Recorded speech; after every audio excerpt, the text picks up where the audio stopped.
first two rounds of the Speed Touring Car Championship, Randy Popes has been the fastest man on the track.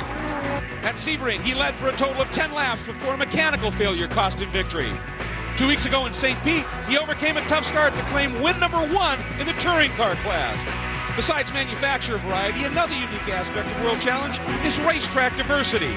Today, the series visits its third unique circuit of the young season. Speed Touring Car from the undulating Road Atlanta, next.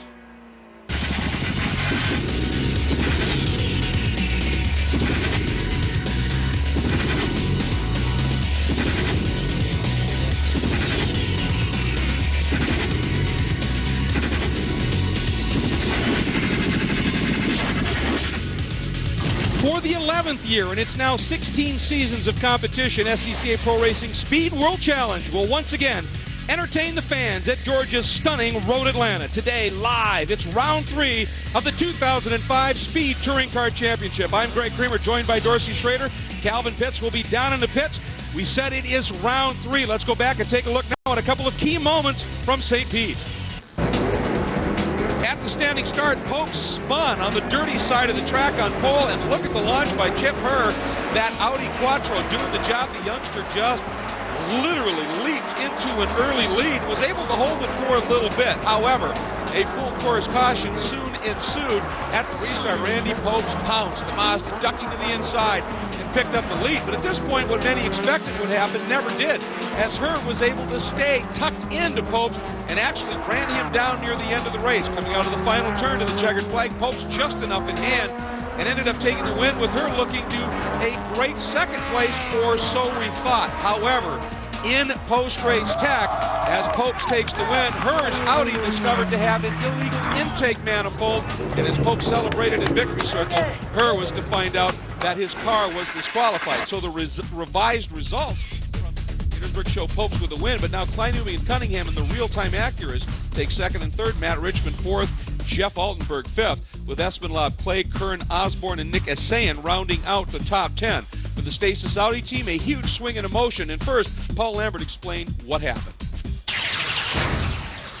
At the end of the day, it was a communication issue between us and SCCA. We brought what we ran last year and we were told to run this year, and some things changed in between the seasons and it wasn't communicated well. And I think at this point we've solved that communication gap. We've probably gone overboard on it, and you won't see that kind of thing happen again. I don't know if I can even explain it. You know, you go from like being on a podium in a World Challenge race for the first time to finishing wherever I finished. It's hard to handle, but it makes you a better person, and we're going to be out there. We're just going to do it all over again. So after all the developments in those 2 rounds, here are the current top 5 in points. Cunningham leads, where you can see Altenberg, Richmond, Clay, Kern. The numbers on the far right, the weight that these guys are carrying is extra weight. Let's get down to Calvin Fish, who earlier visited with our Air Force Reserve pole winner. And Greg, the driver who sits on the pole position here today is not one of those featured in the top 5 in points. It's the runner-up in the championship last year, Nick Johnson, and he's only running a partial schedule in 05. And Nick, a sensational qualifying lap that you put together this morning, new track record, obliterating the old mark. This Tech Mark BMW is hooked up this weekend. Yeah, it definitely is, Calvin. We really got a good setup on the car. The car's been running flawless all weekend, so I'm really happy with the Tech Mark BMW close call car this week, and the guys have done a great job, and hopefully we have something for the Acuras and the Mazda in the racer now. I think we have the car for it. I don't know if we have the power, but we're going to give it a good shot. Okay, Nick's first pole in touring car competition. He talked about close call.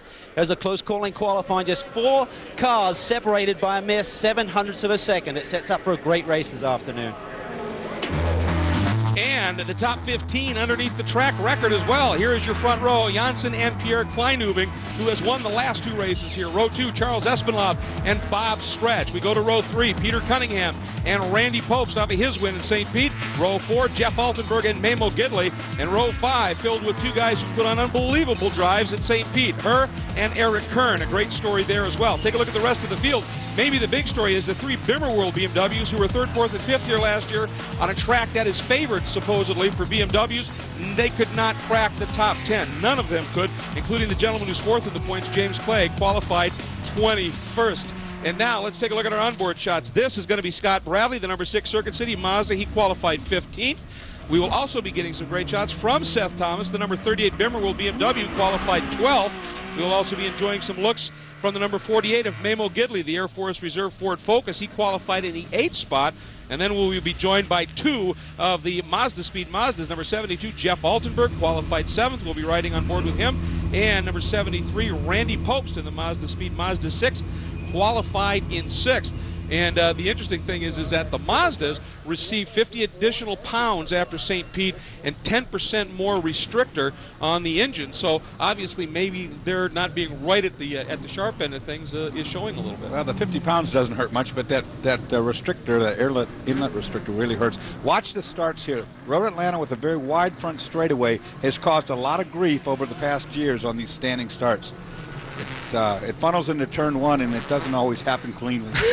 And this is such a great racetrack, and that first turn, especially once they come down and get some speed built up in the next lap or two, such a fast corner, and it is inviting off the line. And of course, World Challenge competition, standing starts, and you've got the interesting thing is a couple of the front drive cars, second, third on the grid, but Janssen, rear drive BMW, and that always seems to be strong here. I talked to Pierre Kleinubing and watch the lights here. He was a little worried about that BMW at the start. He wants to get to turn 1 first. There it is. Oh, big jump there. That was Bob Stretch, BMW, almost trying to separate everybody.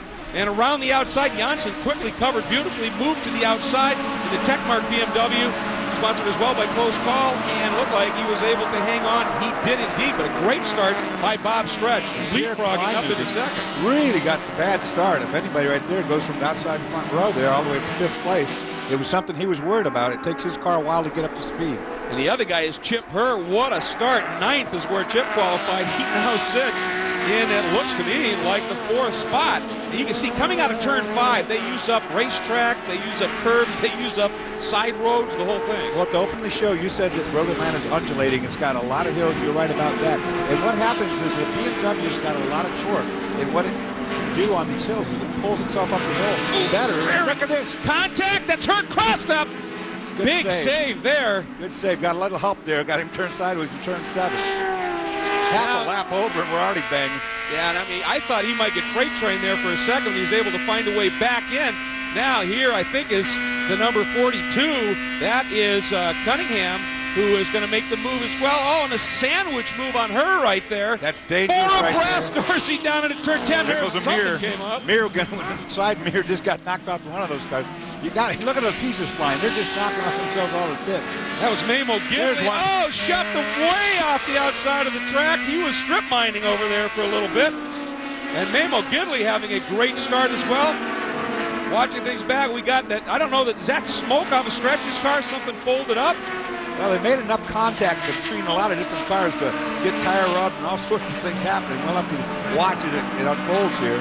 Set the order a little bit. It's Janssen, Stretch as we go on board the number 72 of Altenberg. Kleinubing is 3rd. Galati is 4th. We're checking on that now. And that's cycling through. We'll wait for it. Let's go back and take another look at the start and watch the black BMW and the silver Audi. There goes the silver Audi to your left, and there you can see that black, green, and orange Bimmer, both great launches. And another one that got a great launch was Memo Gidley. He also got a great jump and got about 3 cars before turn 1. Now watch up front, Chip Herr right here. This is turn 7, Dorsey. Oh, you see the tap right there, dead sideways. And what was going on right there is he was getting pushed. He couldn't get the car straightened out because the bumper of the car pushing him was keeping him sideways.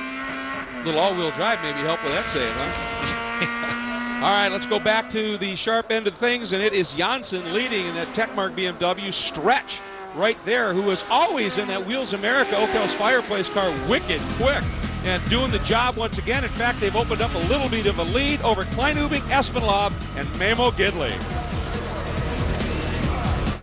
Look at this place. What do these guys have that we don't have? Well, they do have the rotary-powered Mazda RX-8, the Tribute, Mazda 3, 2005 Automobile Magazine All-Star, and the thing no one else has, Zoom, Zoom. Okay, we got it. Mazda's sales event has just been extended. It's one more chance to lease the Mazda 3i 4-door for just $179 a month for 36 months with $23.79 due at lease signing. Call you back. Hurry, these offers end May 2nd. Parts, give me parts. At AutoZone, I can find the right part. Parts, give me parts. parts. AutoZone for the parts you need to do the job right. Get in the zone, AutoZone.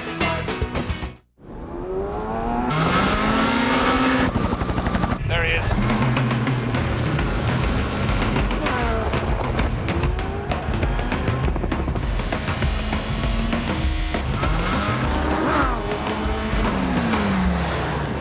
Here's your mission. The world's depending on you. Cool. Sorry. The new Kawasaki Ninja ZX6R. Nice bike. Just try and go unnoticed. Rockstar Games presents Midnight Club 3 Dub Edition.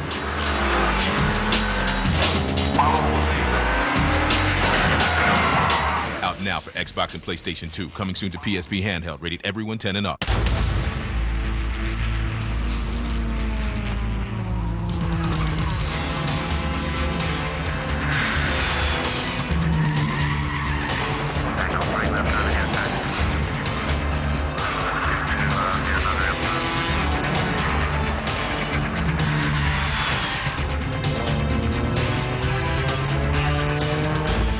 Air Force Reserve, above and beyond.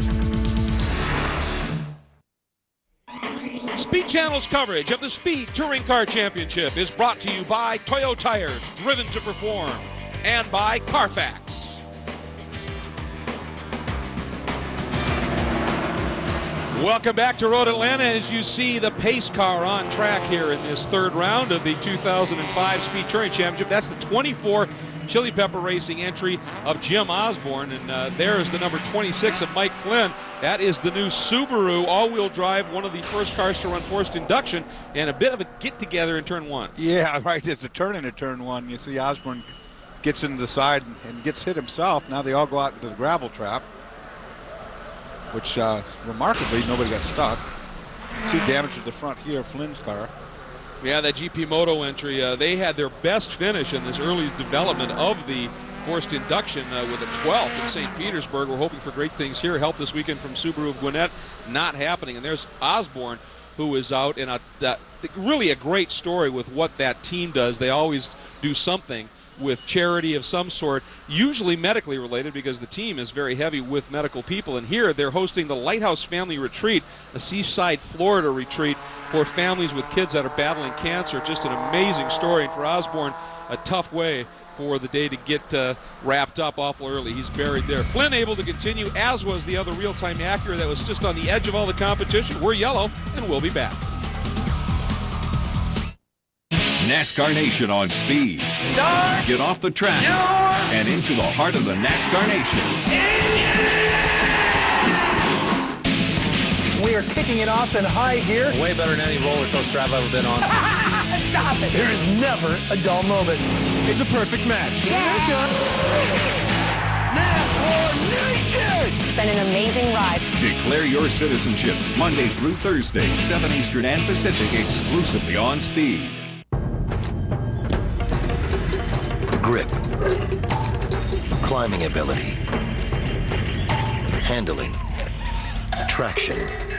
Great for animals, even better for your car.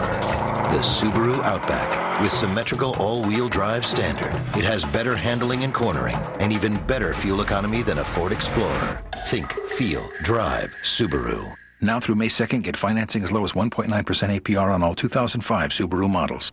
No crunches ever.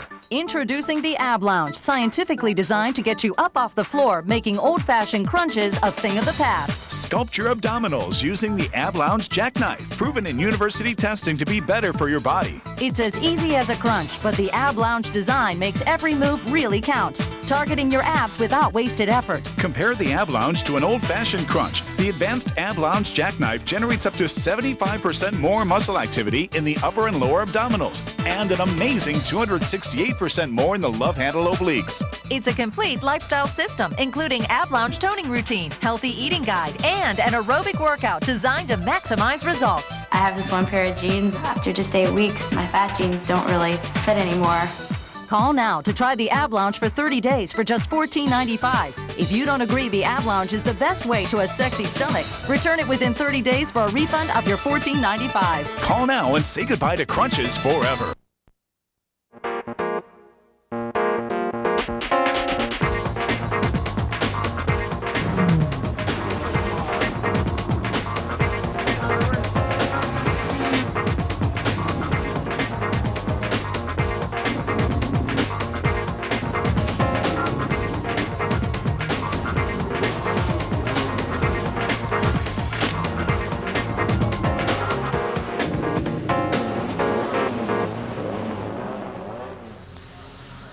could win a grand prize trip to Laguna Seca or one of 8 sets of Toyo tires in our Speed World Challenge Toyo Tires Driven to Perform sweepstakes.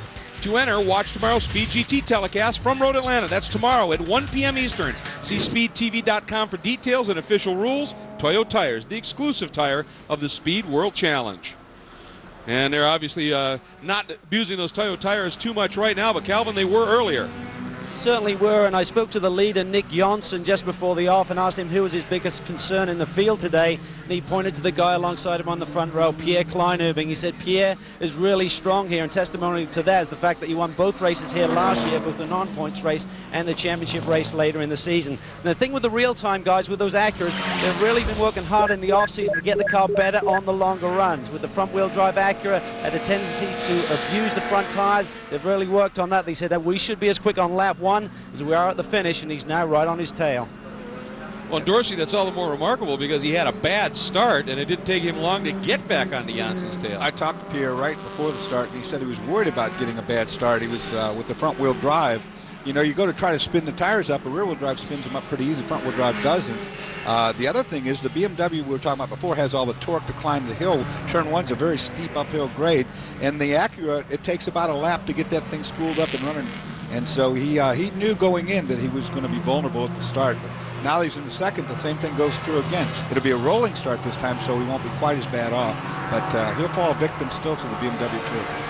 Well, another guy that's had a great weekend here is Charles Espenlaub, the 97 inch. He currently sits in 4th, qualified 3rd. That's Tyndall Motorsports, and that is the Mazda Protege ES. And it's only their 2nd year of competition, and Sparco and Oakley sponsoring that team. And in the first couple of races, they've been chipping away at it. And boy, qualified 3rd here. Now, he does own a lot of knowledge about this track, as he's a Panos Racing School instructor. And of course, they have schools here, but I'll tell you what, the development that team's putting on those Mazdas coming along. You know, one thing we haven't talked about yet, this long back straightaway here at Road Atlanta, and these boxy sedans and drafting is a very important part. And we saw those guys all 3 and 4 wide on the first lap going down the back straightaway. That's a good way not to catch up with Nick Johnson, who had a car length or 2 lead. That was hard to say. Yeah. Well, you got it out, though, eventually. Now, we hear that Bob Stretch, the number 98, look. Yeah, that's what I said before. There it is. Yeah, I said that before. He's getting ready to lose his whole muffler. I saw it on the second lap as he came out of turn 7. Well, because I'm used to you hate eating those things. Yeah, I suppose. They come off of there like that. If you're behind him, it's a true concern. I'd be on the radio right now, and if I was Espenlaub, I'd be yelling and lobbying to get him black flag. Meatball flag at that thing, because if it comes off, I mean, it jumps up in the air, goes through your windshield. Well, and always a very extreme paint scheme for Bob Stretch, the Wheels America Oakhill's Fireplace entry. You can't miss it when you're looking at it. But the one thing about Bob Stretch is he's wicked quick. He is always very, very fast. He's very fast indeed. And a caution to the wind kind of driver, too. I'm going to tell you, guy, I think you should watch, too, is the 48 Memo Gidley. That Ford Focus, I mean, he had a great start there, and he was one of that 5 wide frame trying to get the thing done going down the back straight. Up on board now. I'm sorry. He's got ponies, we know that. Yeah, absolutely. This is on board with 38, Seth Thomas, one of the Bimmer World entries, and he has worked his way now. He is in the 11th spot, so just knocking on the door of the top 10. The guy in front of him is Eric Kern, who had one of the most amazing weekends at a racetrack I've ever seen at St. Pete. Didn't even get there till Sunday morning. Rode with the pace car during the GT pace laps and formation laps, started dead last, and ended up finishing 8th, winning 2 awards on the way. So Kern, somebody we can watch as well. Green is out as we complete lap number 6. Back at it here, and boy, right away, Kleinubing concerned about the power of Stretch's BMW, moves way over on board with Memo Gidley as he sits now in that 6th spot. Right in front of him, Peter Cunningham, and that green Mazda is Espenlaub, 2 spots up. Tricky little corner up here, turn 3. You got to flick it to the right, bounce out that curve right there. This enters the S's. One of the neatest part of the whole racetrack here. Downward spiraling S's. Look at Kleinubing already attacking Janssen in that battle for the lead. Janssen, the close call, Techmark BMW, but Kleinubing that real-time Acura all over the back of him right now. That A-Spec Acura. He's got to run at it. Oh, did he? Yeah, he's got a good run off of 5. He's going to bring it down into the brakes on 6 and take that position. Boy, he timed that nice because he had the inside as well. I mean, that was executed to perfection. Janssen shows the nose, not going to happen as they head into turn 7. And you really can't screw up going into this turn, because if you come out of it bad, you're in trouble. You got to get on that straight. Now, the two BMWs that are running second and third need to work together. I'm sorry, they're running, it's second and third right now. Nick Johnson and Bob Stretch with those BMWs can push on each other and really get a good run going. Now, speaking of pushing, Altenberg. That's James Clay, the BMW from Bimmerworld, one of the local teams here, and he is absolutely sideways on the track. Meanwhile, Altenberg getting the run, and he's down the inside into turn 10 and makes the pass. Oh, and I think he's hauling. He's hauling Popes right with him. Yeah, Randy Pope's going to get pushed off the track right there. Gidley had none of that. One's enough, thank you, as we go back on board with Popes. So Gidley drops his spot, but prevents Popes from going by him as well. But look at the run Popes got down through 12. Watch for a move here into 1. It's going to happen. He's got enough run. Oh, but Memo's going to make him think it's going to be tight. And so far, they're covering this just with a station yellow, not a full course. But I'm surprised there's no attempt. Now we're going to go full course because this car is unable to move. I don't know why yet, but it's our second full course. Didn't even take one lap to get. I think they were hoping that he might be able to get it started and drive off, and not happening. Let's see if we can catch what happened. Well, I know where it oh, look at this. Oh, that's a big hit. That's turn 7. Something broke in the right rear corner. There's somebody crashed back behind that car, too. Up here's a car crashed right in there. And I think those two might have had contact before this because something broke on Clay's car. I don't know if it's a result of contact or not. That right rear corner suddenly folded over and they started popping. And these are the leaders coming up to it. Oh, and they got a darn tow truck in the middle of the road. That's not good stuff. Well, everybody's swinging over, and the pace car obviously wants to control the field, but I think some of these people still think that we are not full course caution. The way they're showing noses and everything, now I think everybody's picked it up. But that's bizarre. That's a bizarre little wreck there. Something broke on Clay's car without question. Now, whether it had to do with that car that was in the guardrail, which we could barely see, or not, I don't know. But there's see these bits and pieces and stuff laying around. That's not good at all. No, and they weren't there until that. It looked like the right rear corner suddenly just collapsed. The car hopped a couple of times, snapped sideways. His day was done. Here are the current top 5, and we're still early in the going here at Road Atlanta. Monday, inside Nextel Cup, off the cuff. Bump a guy and he don't wreck. And totally offbeat. It's okay. Then NBS 24/7. Time to go racing. Follow the 81. NASCAR TV takes over Monday beginning at 7, only on Speed.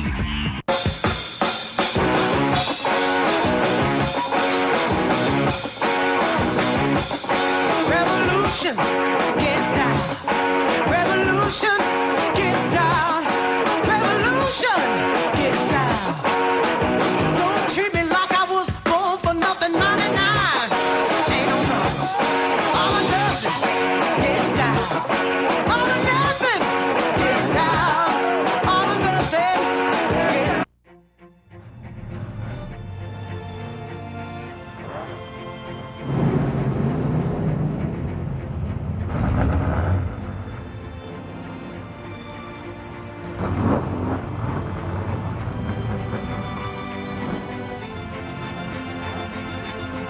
Pacing is everything, especially when drinking. Crown Royal.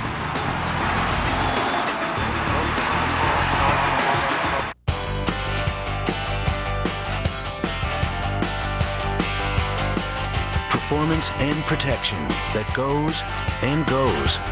For 5,000, 7,500, or 15,000 miles, introducing new high-endurance oils from Mobil. 3 new formulations that provide powerful, long-lasting protection of critical engine parts. For 5,000, 7,500, or 15,000 miles, guaranteed.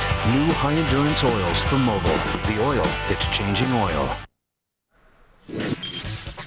Play the Speed Racing Edge fantasy game for a chance to win $2,500, and it couldn't be any easier. No entry fee required, and log on to speedtv.com. Simple as that.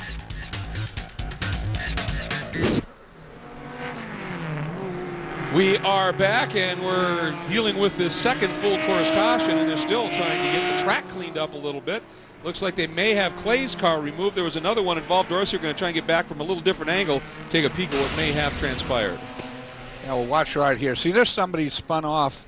That's not the 36 that's made that cloud of dust, because that car spun in the straightaway. So it is this car, Rick Mackey, right there, that went off. have another look at that different angle. Might be able to see it. Look up on the top of your screen.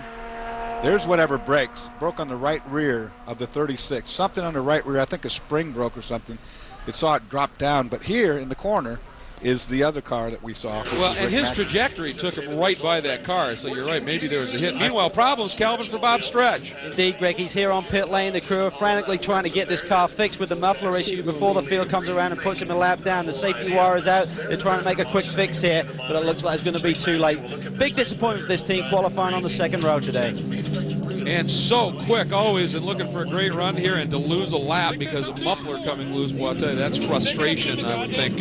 But that's the fortunes of motorsports, and we are going to step away for just a minute and come back, hopefully, for a good green flag blast to the end here at Road Atlanta.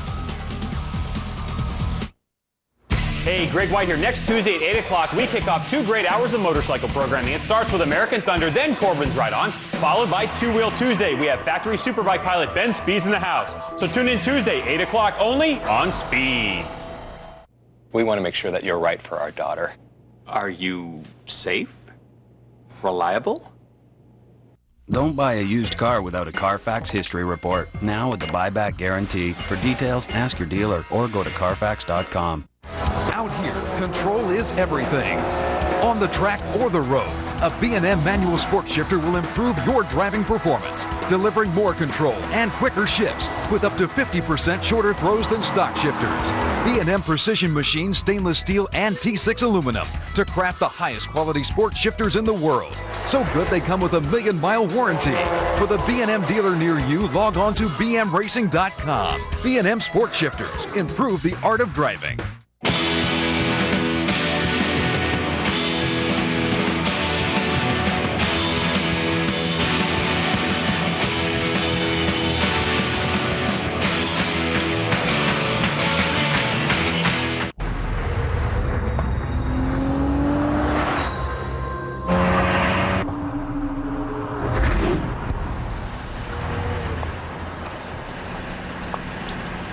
Not bad. My turn. Timing. It's everything. CTS. Cadillac. Breakthrough. Lease a new 2005 Cadillac 2.8 liter CTS for around $299 a month at your local Cadillac dealer. Speed Channel's coverage of the Speed Touring Car Championship is brought to you by B&M Racing and Performance Products, the world leader in shifter technology. Some of the great crowd that always shows up here at Road Atlanta. Absolutely beautiful day, glorious day really here in the northern Atlanta area in the foothills of the mountains. Lights are out on the pace car. We're looking for green, and Pierre Kleine will be going to lead them down. And what an amazing story if Kleine hangs on. He's won the last 2 touring car races here. What a remarkable run it would be. He's green vulnerable. comes out, and Janssen right there. He's vulnerable at the start, and you look at Pierre blocking, not blocking, but he's taking a very defensive inside approach to turn 1. On board with Altenberg, who went way down to the inside trying to pick up a spot, and did. He got by Cunningham, so Altenberg now goes to 4th, and that is Espinlaub right in front of him. And boy, when you say pound over that curbing in turn 3, you're not kidding. Yeah, you can just launch off of that thing, and it kind of sets you right through the next corner if you get it right. Pierre, wow, look at the lead he opened up already. Yeah, he got a great run through turn 1, dropping back. There's Randy Popes. We hop on board as he sits in the 6th spot. That is Petey Cunningham right in front of Randy, and it was Petey Cunningham that Randy's teammate Altenberg was able to sneak by going into turn 1. There you see the blue Mazda just in front of Petey's car, 4th, 5th, 6th, and we sit on board with Randy in the 6th spot. A lot of brake lockup going into that turn. Yeah, that's, funny. It's funny. You're coming off turn 6, and it's a banked corner, and then as you come to the approach to brakes on 7, the banking drops away and it's flat again, so it's easy to lock up an inside tire. And Randy got out of 7 exceptionally well, even with following somebody through. Got a great run, and there it is, the battle right now for the 4th spot, side by side. Now this would favor Cunningham going down, and we've got other moves up front as well. Boy, we've got them going everywhere. Espinlaub moves by, picks up 2nd from Janssen, and Popes trying to work the outside in the pass of Cunningham. We're on board with Altenberg as he's sitting back watching what's unfolding. That's Janssen right in front of him.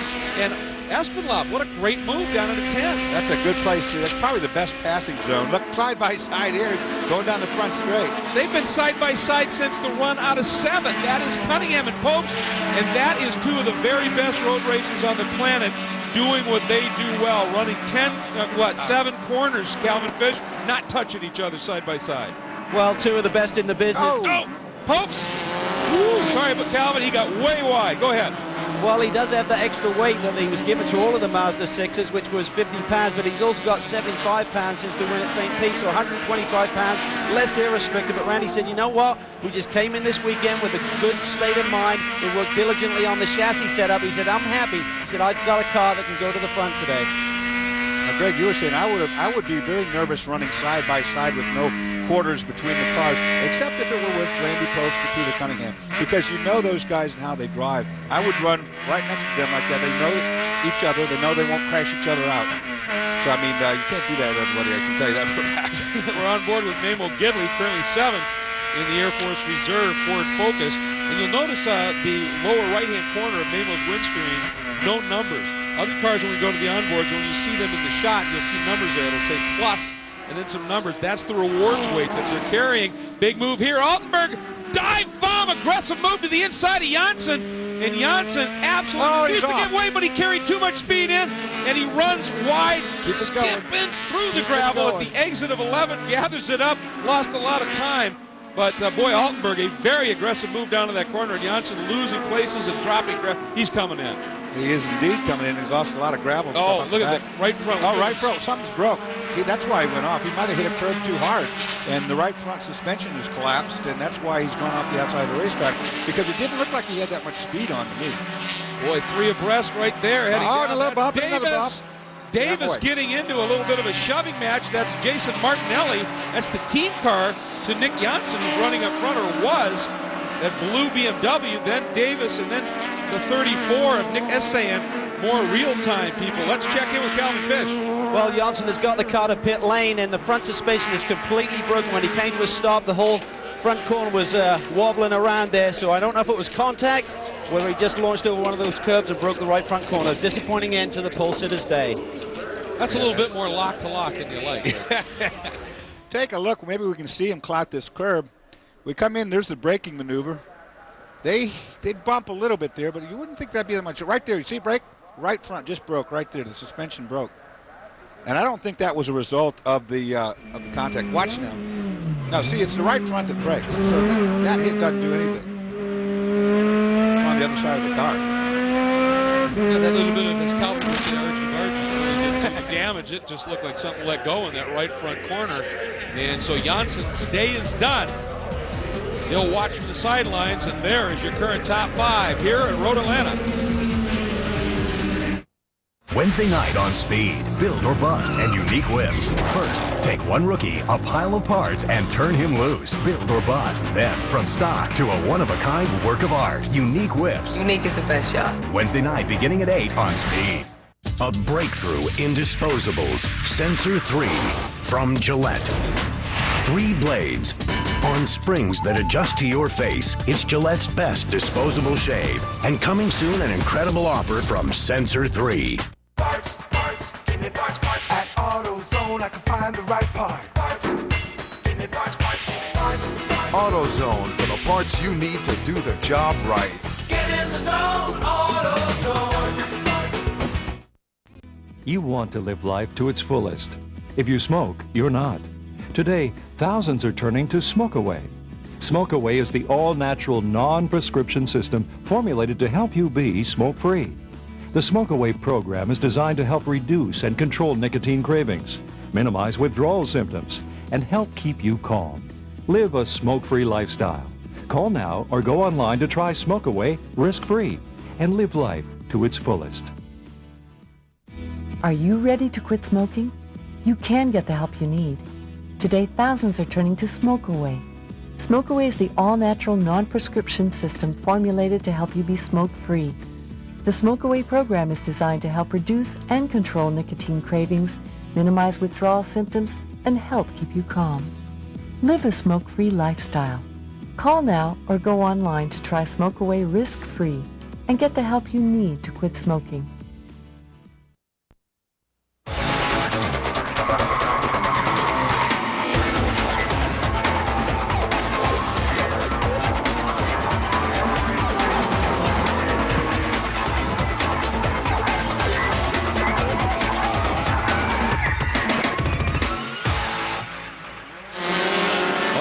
some past action all here at Road Atlanta. That's the kind of action this track serves up. This is the battle for second. That is Jeff Altenberg climbing all over Charles Espenlaub.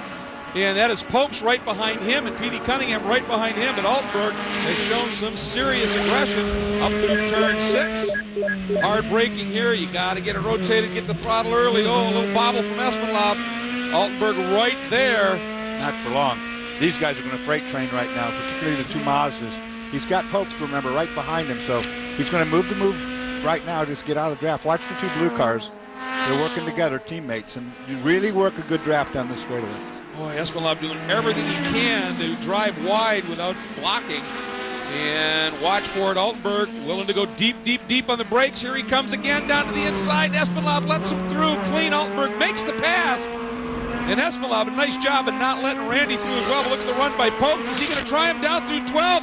Very dicey to do it down here. Bottom of the hill, turn 12, and Randy goes, nope, not this time.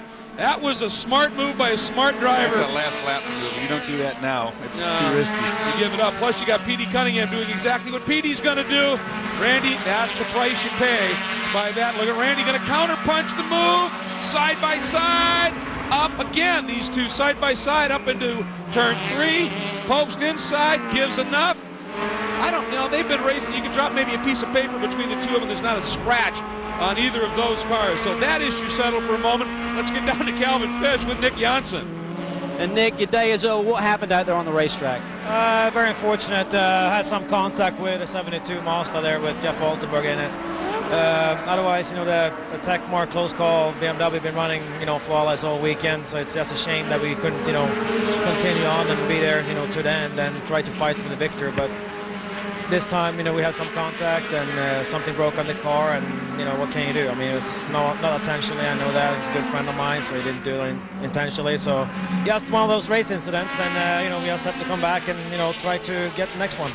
Tough day for him, but he did say that on clear track the car was very fast, but in traffic, the car really struggled a little bit on straight line speed today. Well, he gave it an absolutely great ride, and he has always been quick here as we're on board. Popes coming down the inside of Cunningham down at a 10. There's the pass. Randy slides through. Cunningham tucks in behind. And these two, you are looking at arguably the two most successful road racers in North America. Petey Cunningham has more wins in road racing than anybody over the past few years. And I saw a report that said Randy was close at hand in second. So two of the very best. But meanwhile, all of that cutting it up, you notice we were looking at Altenberg, Espenlaub, now Popes and Cunningham. The guy who's gone is Pierre Kleinhuber. You don't even see him in that frame right now.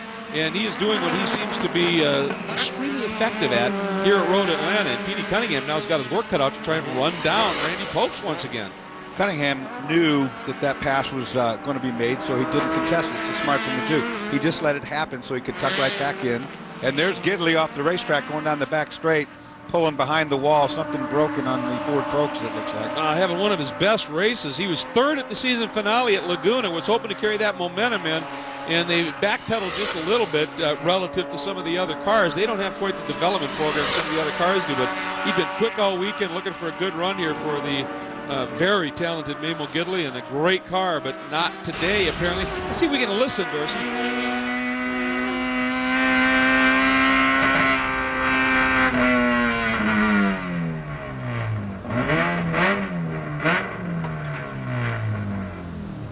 Lots of neutrals. Yeah. Well, that's the end of that one. It just died. I think it lost ignition, and it just we put it up in neutral and got it off the racetrack to a safe place. See Mimo getting out. He'll get behind that big barrier there.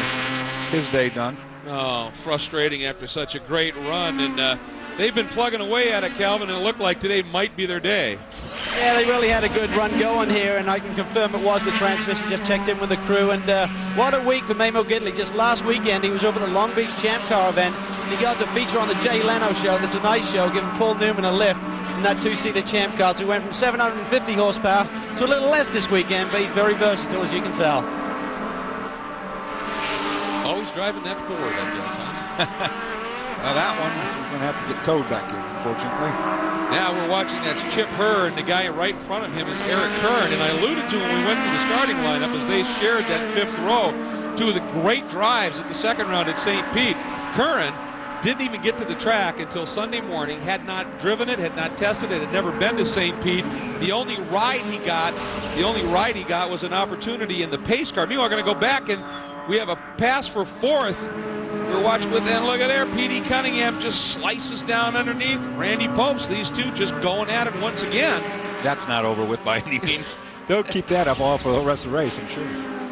So meanwhile, here we go back to the battle for the 6th spot. Curran continues to hang on to it over Chip Herr in that Stasis Audi. Herr, that great run at St. Pete. A little problem at Tech afterward, but he's served notice that he is going to be somebody to watch in the future.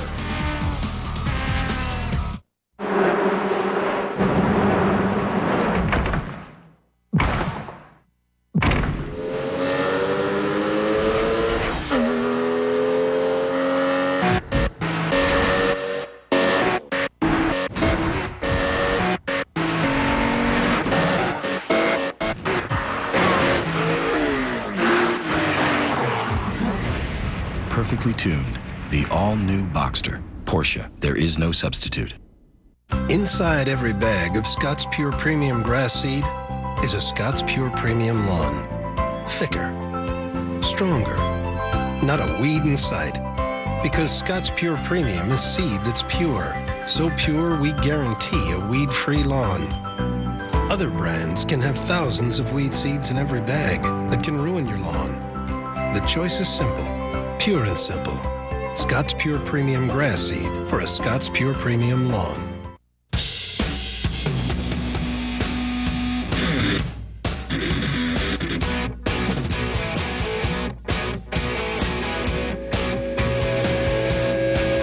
High torque engines, truck tough frames.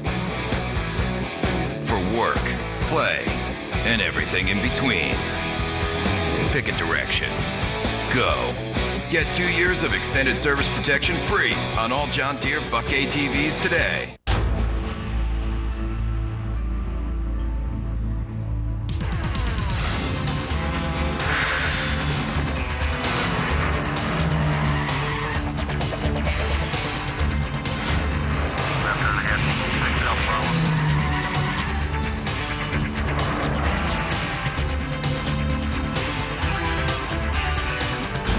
The Air Force Reserve, above and beyond.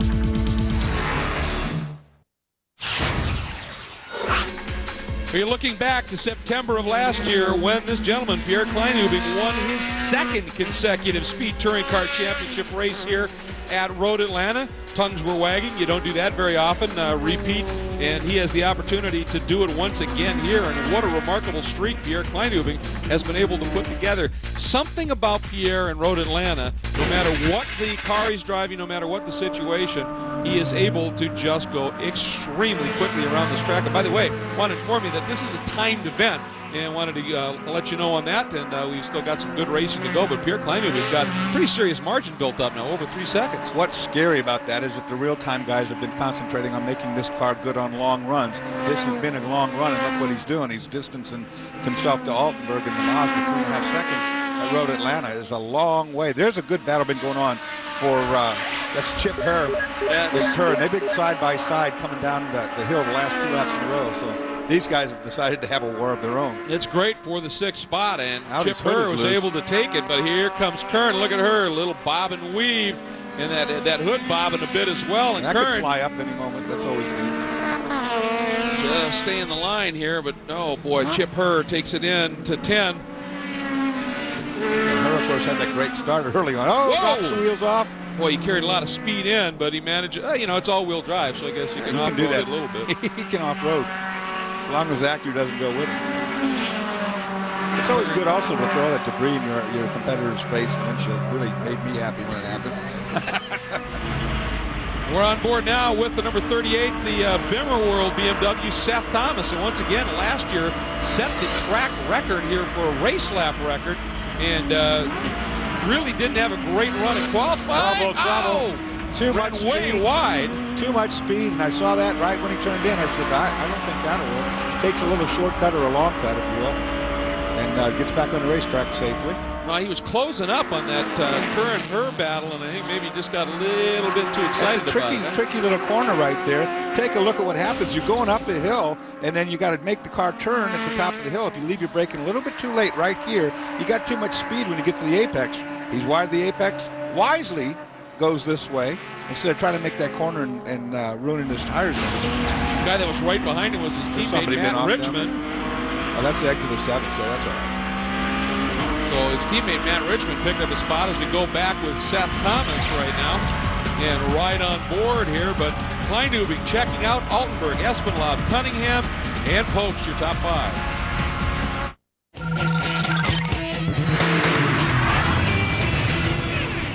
Sports talk for car guys. The subject is motorsports. That's what it's all about. And Dave is in the middle of it all. Wind Tunnel, live Sunday nights, 9 Eastern, only on Speed. Grip, climbing ability, handling, traction. Great for animals, even better for your car. The Subaru Outback with symmetrical all-wheel drive standard. It has better handling and cornering, and even better fuel economy than a Ford Explorer. Think, feel, drive Subaru. Now through May 2nd, get financing as low as 1.9% APR on all 2005 Subaru models. Own a timeshare? Turn it into cash. Timeshares Only told us what our timeshare was worth right over the phone. And then sold it for more than we expected. Turn your timeshare into cash. They said our timeshare was worth more than we thought. And it was sold before our next monthly payment was due. Don't settle for less. Call now and we'll send you this free information kit, including 10 secrets to timeshares. Timeshares Only represents properties from the biggest names in the timeshare industry. We expect over $2 billion in timeshares will be purchased in the next 6 months. There's never been a better time to find out what your timeshare's worth. There are thousands of pre-qualified buyers out there just waiting to buy timeshares. Buyers keep calling by the thousands, and we need timeshares to keep up with their demands. Call the Timeshares Only hotline to get top dollar for your timeshare. You owe it to yourself to work with the best. Timeshares Only, the most trusted name in timeshares. Call 800-340-8894 to turn your timeshare into cash and get your free information kit. Don't delay. Call 800-340-8894. Welcome back to Road Atlanta, the third round of the 2005 Speed Touring Car Championship. You're riding on board with the Circuit City Mazda of Scott Bradley, and he's part of the sort of surviving wounded here. That car off the pace, and he is just trying to hang in there for some points. They've been developing this car as the season has unfolded, and it's been really a testament to dealing with frustration and commitment, and he's just doing what he can right now. Meanwhile, the action, that is Randy Popes in a Bimmer World sandwich at this point. And in the last couple of laps, Popes has dropped from that great battling with Cunningham, 4th, 5th. He's now behind Eric Curran. Actually, he's behind Matt Richmond now, and that's Thomas right behind him. So Randy Popes, problems right now. Right behind Randy is Seth Thomas. And, oh, Seth goes way out wide trying to get the run and come alongside of him, but couldn't quite carry that speed. But I think Randy's got a gearbox problem or something. There's something that's not just quite right with the car, and he's doing the best he can with what he's working with, but he's falling back. He, of course, was way in front of the duo of cars that he's racing with now, just a couple laps ago. So. Well, here we go on board as we come out of turn 7, and Calvin Fish, any news on Randy? Just checked in with the Tri-Point team, and they believe they may have a tire going down, so this is really critical for Randy. Obviously, he lost a bagload of points there at the round 1 in Sebring. He needs a finish here today, so he's going to try and hang on and get that margin to the finish line. If you got a tire to cut down like that and it's just losing air pressure, the handling will go off, and here's the pass. The handling will go off, and you feel it. You know, in a sprint race, you can't go in and get it changed. He's hoping it's not a tire, but if it is, it's going to show up pretty quick. Yeah, you wouldn't think that pass would have been that easy if that car would have been healthy. I mean, Thomas was just able to throw it down the inside, and it wasn't really an issue. Well, and if you got a tire going down, it's going to affect your ability to slow down. Randy, if he thinks he's got a tire going down, isn't going to drive 10/10 into any of the corners and risk locking up or spinning or having an accident. He's going to have to back it down until he can feel it out and see what he's got to work with. And Calvin brought up a good point, too. Even though Randy won in St. Pete, he had was leading at Sebring until he had a mechanical problem that was just brutal on his points total. And even with the win in St. Pete, he's only 5th right now, while P.D. Cunningham is leading in the championship just with some great consistent finishes. And, of course, a win at Sebring. There is Pierre Kleinubing. And that margin has sort of been, well, calmed down a little bit. It got to just about 3.5 seconds. And it it got back to 3 seconds for about 2 laps ago. It was 3 seconds, so he's opening back up to 3.5 seconds. That could be lap traffic. Here's a good battle with Espenlaub. That's for third and Cunningham. Now, keep in mind, he's the points leader, and Petey right now is starting to hound Espenlaub. Petey a win at Sebring, and he was third at St. Pete, so never outside the top 3 so far this season, and that's how you accrue points and build championships when other people are struggling. And boy, you got Petey Cunningham in your mirrors, and he's that close. That's going to be just relentless pressure. And probably what will happen with Espenlaub is that he knows that Petey's back to city. I bet you their lap times, there's a white flag, so it's not going to be a turn the last lap right now. I was going to say their lap times will probably come down, and they might close this deficit up to the next car. Well, we are on the final lap, and a little bit of traffic here. There's Altenberg working by. There's Espenlaub with Cunningham in tow. That's the battle for third, final spot on the podium up through turn 1, and this traffic could prove to be a bit interesting. Right, going to catch him right at the crest of the hill going into 3. And that's bad because you go down these S's, you've got to go. And now tags him. That was a good little move to the inside. Of course, Cunningham, you can't pass down here at the bottom very easily. I say that, and look what's happening. Oh, he's going to push him wide, and now he's going to get T-boned right here. They're still side by side. Espenlaub on the inside. And Cunningham sensed what was going to happen there. Beautiful cutback move. He gave Espenlaub room, let him come back on the track, checked up, turned underneath. That was Petey Cunningham. That was a chess move. He figured that out about 3 moves ahead, didn't he? That was a heads-up driving by both those guys. I mean, they could have had a big accident back there, but they gave enough room to the other guy just to get it done. Petey Cunningham, you know, this is a very, very seasoned veteran. It's not the first war he's been in. There's your lead car. Look how many, nobody's going to catch him. That's Altenberg just popping over the hill. That's Mike Flynn and the Irish Mikes. That's that Subaru. This is the first season for cars to run turbos or whatever. Watch this Espenlaub car. It's a little bit lighter, and it's going to get down in this brake zone. There's the lead car, but here they come. Not enough. Didn't get it done. Closes up a little bit, but yeah, it's not going to be there. Now the question is Cunningham just had a slide right there. Peter had a slide and did not get the best run. We'll have to see start-finish line. Plus, you got traffic in front. Here comes Kleinubing. Amazing. Win number 3 in a row. Just unbelievable. Here we come, and Petey has just enough. Espenlaub, all 4 wheels off. Petey dives to the inside. Nice to do that for the effect. Because it looks good. It looks good. It's last lap. Why not? So Petey does hang on to second. Altenberg into second. Espenlaub, what a great last lap for those two. Hangs on to fourth, and Chip Herr, after the DQ in St. Pete due to the problem with the car and just a problematic weekend at Sebring, Chip Herr, the young Charger, comer for sure, ends up rounding out the top 5. Curran, Richmond, Seth Thomas, Popst hangs on for a top 10. And then top finishing rookie is Brandon Davis, who's another of the real-time entries. So all in all, Dorsey, a pretty good day, as one would expect for real-time when you come to Road Atlanta. Yeah, it was a real good day for them. I'm really surprised with the BMWs and all the attrition that they had. Calvin, what can you tell us? Well, we're here with the real-time team and Nathan Bonneau, team manager. What a day for you guys. Pierre getting the victory and Petey climbing to the podium. Yeah, it was an awesome day for the real-time guys. I mean, this whole crew has worked so hard, you know, tireless. All the hours, everything's paying off. And, you know, Petey drove a great race. Pierre, what can you say? He's awesome here. He does own this place, and they said that the off-season preparation was going to be key for this season. With 3 races in a month, they're off to a strong start, Greg. And Calvin, with Kleinubing's win, Real Time has hit a bit of a milestone. Their 50th win in the history of World Challenge competition. We'll be back. Hey, it's Kenny Sargent with Speed Freaks. Coming up, the Speed Freaks pits, former Formula One pilot Alec McNish and former Star Mazda champion Guy Cosmo, plus Tony Kanaan right here. Speed Freaks, tonight at midnight on Speed.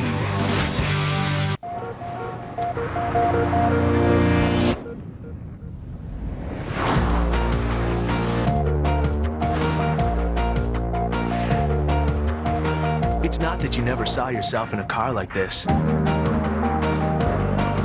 It's that you never saw yourself in a car like this so soon. Huh. So soon. The Mazda 3 sedan and 5-door. Rethink what's possible.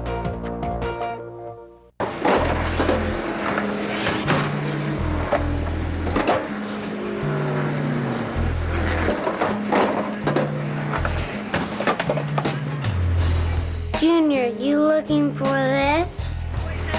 Man, wish I had this before the race. Thanks, bud. Hey, kid. Whoa. Win Fuel, the first ever multivitamin that's all about winning. I take it, and so should you. There he is.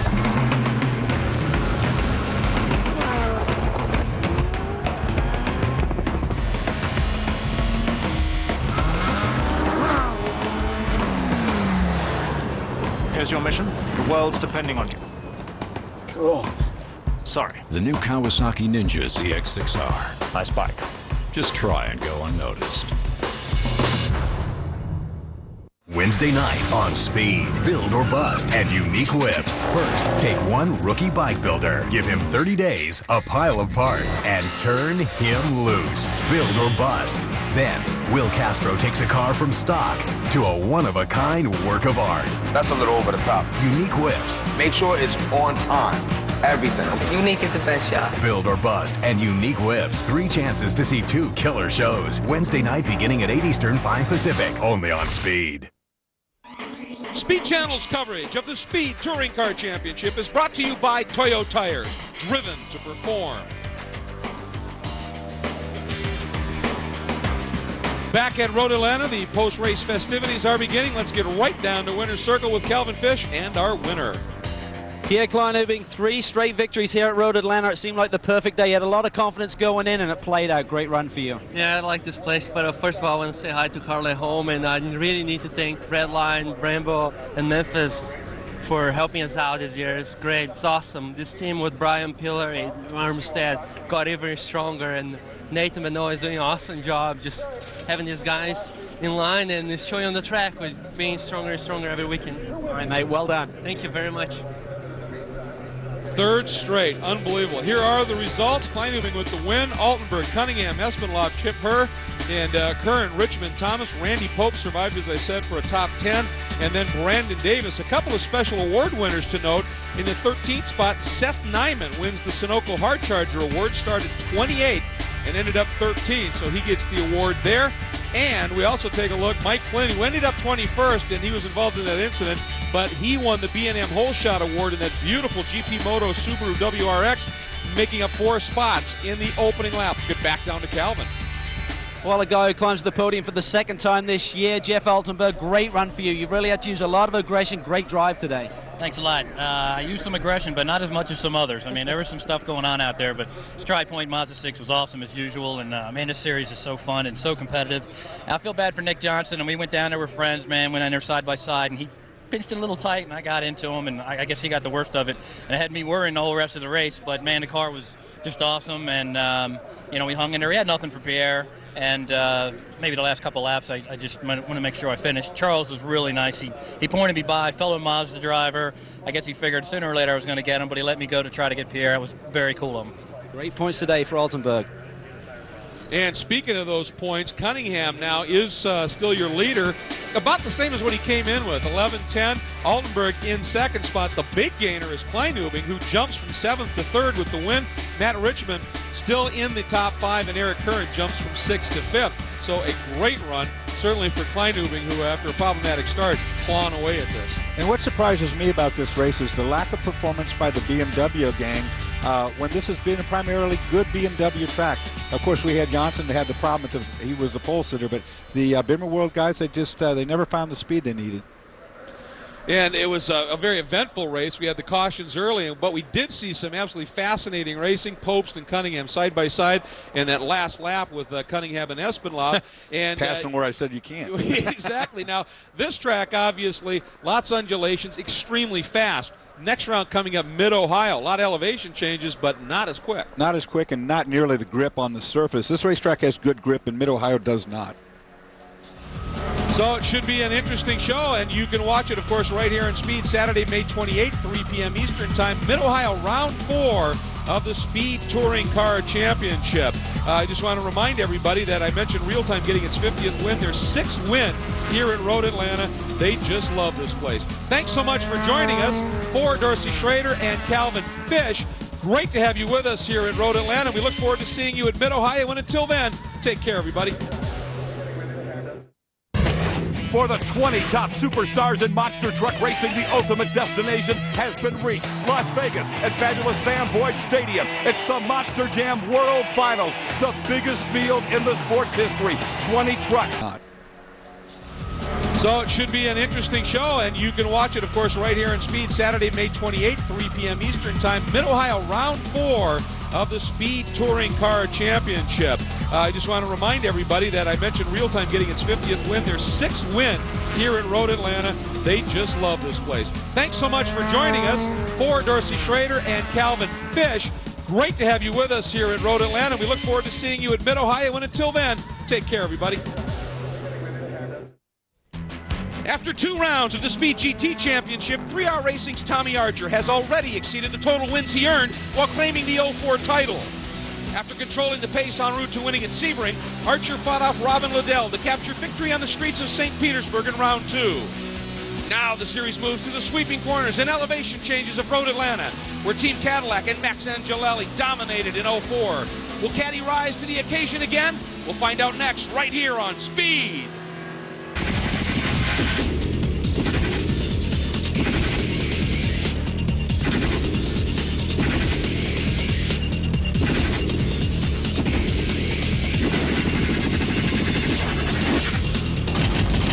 Welcome to North Georgia's wonderfully fast and challenging Road Atlanta for round 3 of the Speed GT Championship. Hi everybody, I'm Greg Kramer. We'll be joined by Dorsey Schrader in the booth and Brian Till down in the pits. An absolutely glorious North Georgia morning greeting the Speed GT competitors.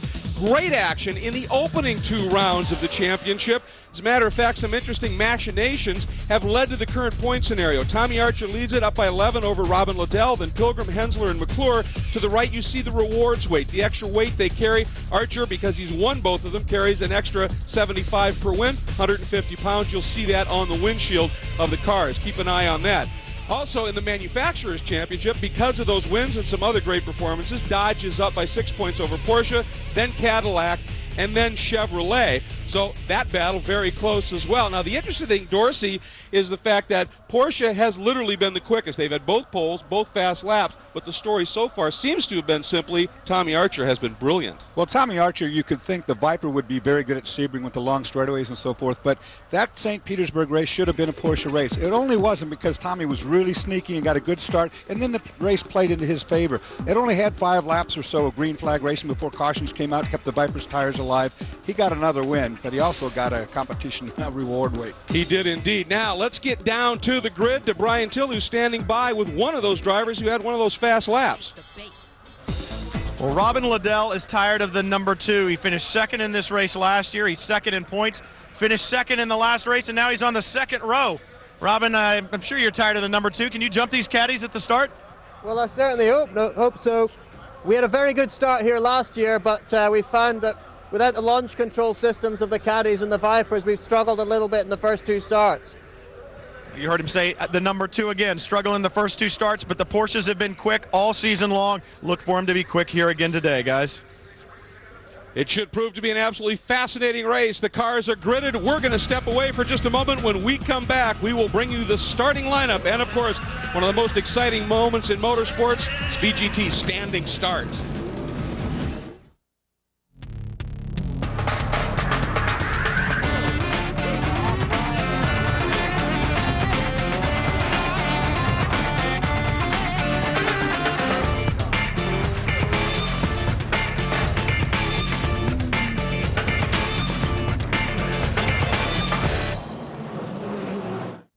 Sean P. Diddy Combs has been using Proactive Solution for years, since his New York dermatologist recommended it. During the time when I had an album out, I was more in the public eye, so I definitely had to take care of this problem. I couldn't be in the public eye with, pimples all on my face, you feel me? And so I went to the dermatologist, and my dermatologist told me about Proactive. I didn't want no bumps on my face. I'm gonna be straight up, that's why I started to use Proactive. Created by 2 leading dermatologists, Proactive Solution contains powerful medicines that work together as a system to deliver incredible skin-clearing results. I've been trying everything since I was 16 years old, and this is the only thing that's ever worked for me. It is wonderful. It feels great to look good. Proactive can make you look good. It can help you feel good about yourself. Proactive is ready to prove it by sending you a risk-free 60-day trial of the easy 3-step system. Proactive combines multiple medications with soothing spa-quality botanicals to create a powerful acne-fighting system. You can heal acne today and help prevent new breakouts tomorrow. You know, like 2 weeks later, my skin had started to really smooth out and clear up. One of the things about Proactive is it moisturizes my situation, it preserves my sexy, and then I'm off to doing what I need to do. Proactive continues to be the #1 best-selling topical acne system in America. I have to have a certain style of sneaker, I have to drive in a certain car, and I have to have Proactive. I don't wake up to a big zit on my forehead. I wake up to clear skin, and I just wash my face, brush my teeth, and I'm out the door. My face cleared up within like 2.5 weeks. I saw results, and I was like, yes, yes. You do have beautiful skin under your acne. Let Proactive prove it. Call 1-800-552-4168. I felt like it's something that I wanted to share with people because it's something that I really use. You know, to me, I just think it's worth a try. You have nothing to lose and so very much to gain. Go on. Call now. Speed Channel's coverage of the Speed GT Championship is brought to you by Toyo Tires, driven to perform, and by Volvo, Volvo for life.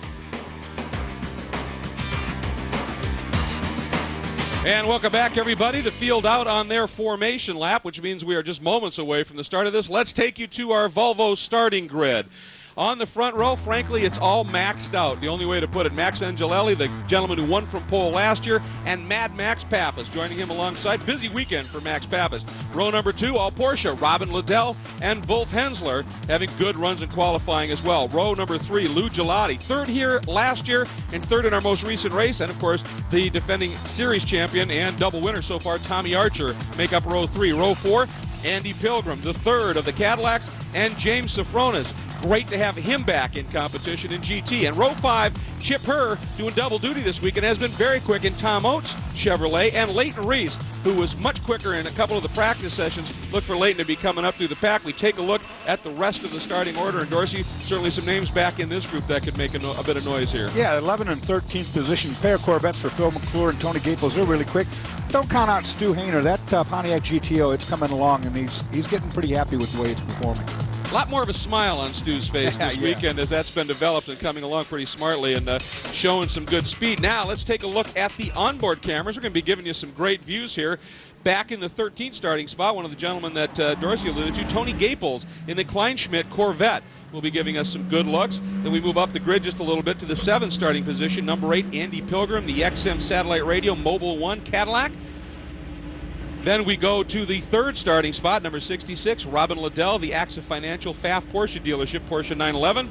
And we'll also be going on board with the gentleman on the outside of the front row, Max Pappas, the Motorola Bose the Cadillac CTS-V. And we're going to be getting some good looks from those gentlemen as the field starting to, last couple of cars starting to get set at this point. And again, this is a standing start. We'll show you some lights. When the red lights go out, that is when this race will be underway, and we will also be riding on board with Derek Bell. Qualified a little bit further back than he expected in 18th. Actually ran very quickly, but everybody upped the ante in qualifying just a little bit. But Derek, also a bit more of a smile on his face as this Volvo, he's in the new one this time, and that car is looking to be much more competitive. Watch these starts at Road Atlanta. They're very troublesome, these standing starts, because of a very wide straightaway. They can get 3 and 4 wide, and guys get pushed out into the grass. We've seen trouble in the past. We'll watch this time.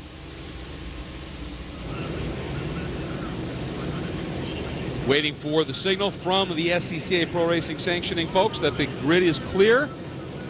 Looks like the green flag is waving at the back of the field. Tommy Mickwell letting everybody know we are ready to go. The grid is clear, so we expect the start to be happening any moment. Those two caddies have struggled a little bit off the line, even with the launch control. And the Porsches should always be very good off the line, and they haven't been that great either. Good point. The Porsches get great starts with the rear engine over the rear wheels, and these launch control and the Cadillacs haven't been really that best of starts, and there's a problem at the back. That's why we have now as the green, the 32 position. That's Ed Braswell just trying to get his Corvette situated correctly. 5-second board is up. Look for the lights. When the red lights go out, we are racing at Road Atlanta, and there it is. Wolf Hensler, good start with the Porsche, second row. Lou Gelati, dead stick. I mean, he went nowhere, but Angelelli able to get off the line very well. Derek Belt dropping a couple of wheels in the Volvo as they stream up through turn 1. But Angelelli doing what he did. Oh, side by side, the two Porsches. Hensler gets the pass on Liddell, picks up the second spot as we ride on board with Max Papis, slips to 4th spot. These two Porsche drivers from different teams, but they bode well to work together, not work against each other. That Cadillac will be long gone if they start going side by side. Now we talk about the rewards weight, and we encourage you to take a look on what is the driver's right side lower of the windshield. If you're carrying additional weight, it'll be posted there. You notice there's none in Angelelli's car. That's a big, big deal. Right. Two of the strongest of the Cadillacs have no weight on them whatsoever, whereas Robin Liddell, he's carrying 105 pounds of weight in his Porsche, and Wolf is carrying about 45 pounds of extra weight as a result of how well they've done in the 2 races so far. We're on board with Robin Liddell. See him closing up on Hensler. Man, did he hook up a toe? But Hensler parks right in the middle of the track. Liddell's momentum balked a little bit, but looks like he's going to get the job done under braking down into turn 10. Squeezes through and makes the pass. Hensler let him go, and he is closing up very quickly on Angelelli. And Hensler, good start, but slips back to 3rd, Brian. Well, one of the reasons he may have slipped back, they blew their good engine in testing the other day. They had to go to a standard Cup engine. It's about 70 horsepower down of what they've been running. The officials gave him a little bit of a weight break of 100 pounds, but still that horsepower disadvantage. I talked to the guys on the team. They said it's going to hurt us down the straightaway. I think that's what you just saw. Boy, Brian, you're right about that. I mean, I thought Robin Liddell had 100 horsepower all of a sudden. Yeah, he really caught something, we thought. Now, here's the start. You can see Hensler, the gold Porsche, gets a pretty good move there, but Gelati, who qualified so well, just dead still. One of the Vipers all the way in the grass at the start, too. That got him over with that V10, I guarantee you. That was McClure, I think, who dropped off. Now we're on board for the start with Max Papis.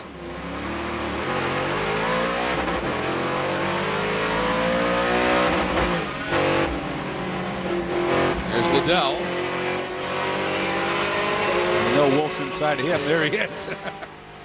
That's what you said about turn 1 here. Very inviting. Well, I'll tell you something I saw in that first lap already. Robin Liddell's got some serious straight line speed. He's going to get a big draft off that Cadillac. Cadillac's a very wide car. Look, he's tucked up. He's going to pop out right here. Little defensive line there. Angelelli not always the easiest guy to pass. He doesn't like getting passed much. He's right down the middle of the track. A good defensive posture going into the chicane, comes out of 11, and now up and under the bridge, and then that plummet down the hill. And where every instinct in your body is telling you to lift, you grab another gear and just keep her flat. If I was Robin Liddell, I would run the Cadillac of Angelelli deep into every corner, try to get him to wear out his brake, wear out his tires a little bit so that I could pounce on him later in the race. The Porsche is superior under its braking without question. I want to go back now and show you another angle of the start because of all the action. We're on board with Tony Gables and watch what pulls in front of him. Oh, there you see right there. Wow. Well, that was Lou Gelati who stalled. He stalled the car at the start, and those guys had to take to the grass to avoid the car sitting right in the middle of the track. Yeah, Leighton Reese was the Corvette right in front of Gables, and then you saw McClure going off. Oh, and Woodhouse. Problem for Bob Woodhouse. Bob Woodhouse has spun and crashed into the, I guess he's bounced off the wall. You look at the damage on the right front. In fact, there's the whole damage. front end of that. Boy, another car. Well, that's 32 Braswell, who we saw have the problem at the start of the race before we even went green. And this is at the end of the long straightaway, so I mean that's a very high-speed crash right there. So we have a full course caution that has come out as a result, and this is such a very, as you said, Dorsey, quick section of track. You just can't mess around with cars sitting there. So we are under caution. We'll show you what happened when we come back to Road Atlanta. NASCAR Nation on speed. Get off the track and into the heart of the NASCAR Nation. We are kicking it off in high gear. Way better than any roller coaster I've ever been on. Stop it. There is never a dull moment. It's a perfect match. NASCAR Nation! It's been an amazing ride. Declare your citizenship tonight, 7 Eastern and Pacific, exclusively on Speed.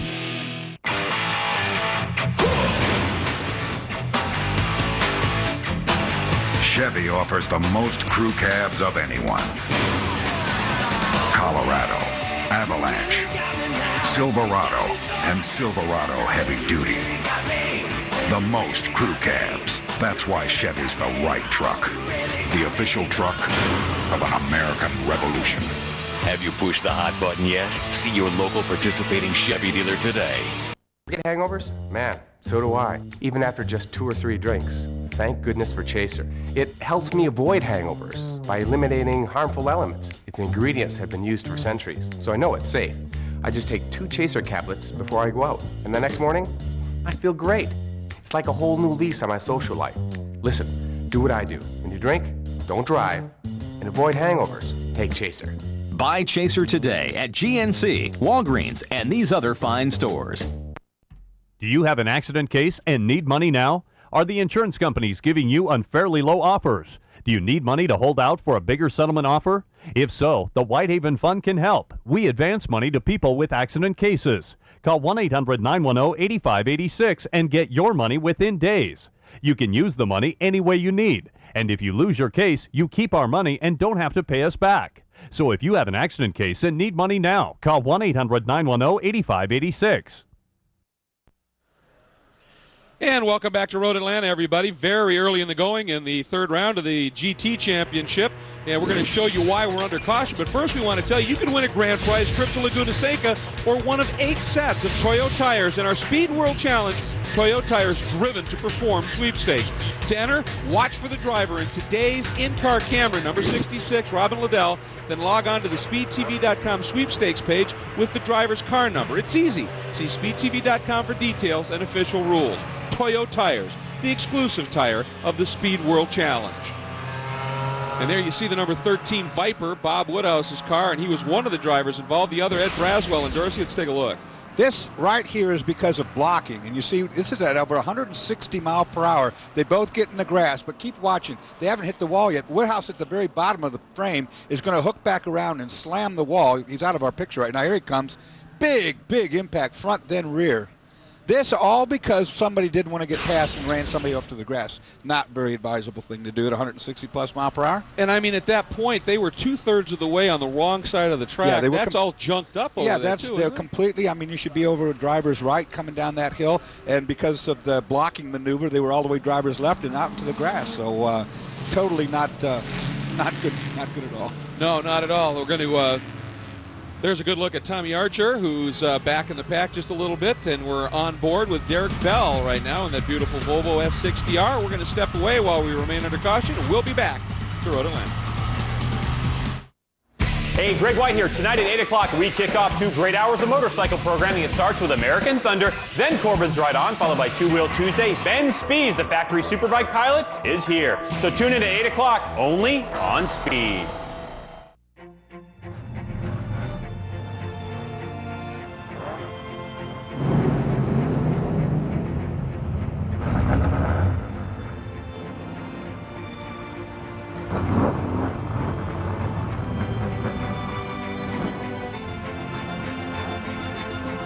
Pacing is everything, especially when drinking. Crown Royal.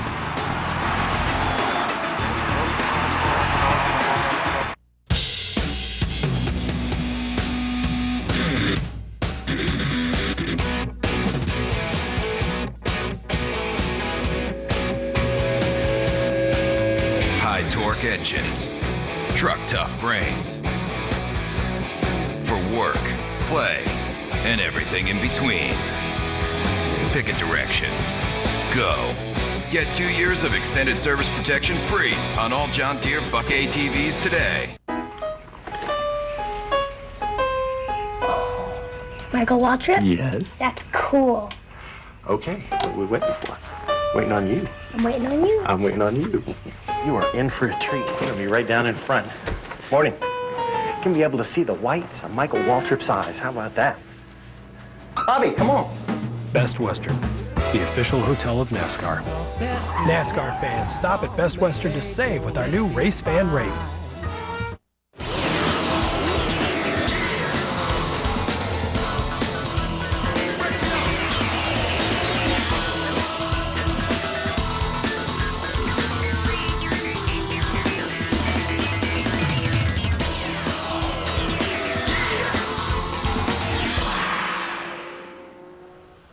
That was a look back at some Speed GT action at Road Atlanta. Always action-packed. And once we get back to green here, we expect more of the same here. We can add to that, Tate. I think we can definitely add to that. We just had one addition, actually.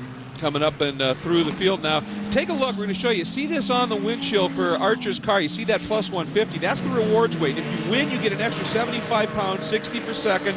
Third, fourth, fifth, it reduces down to 6 where it's even. And then if you're carrying rewards weight, if you're 7th or worse, you lose some of that weight. And that is an equalizing factor here. And we come down. Boy, look at this as Angelelli brings him by. Liddell right there. And Leighton Reese making a move. Here comes Papis down inside Hensler as well. Papis gets Hensler, and into turn 1 they go. Liddell not able to do anything up front with Angelelli, but Papis wasted no time, Dorsey. Hensler definitely has no horsepower. You saw there, I mean, he had a good start. He moved the inside of it. The Cadillac just muscled him by. It looks like when Hensler is able to have a little clear track, he can carry the speed okay, but that acceleration run, as you pointed out, that car definitely lagging. This is something Robin Liddell's got to worry about now in a Cadillac sandwich.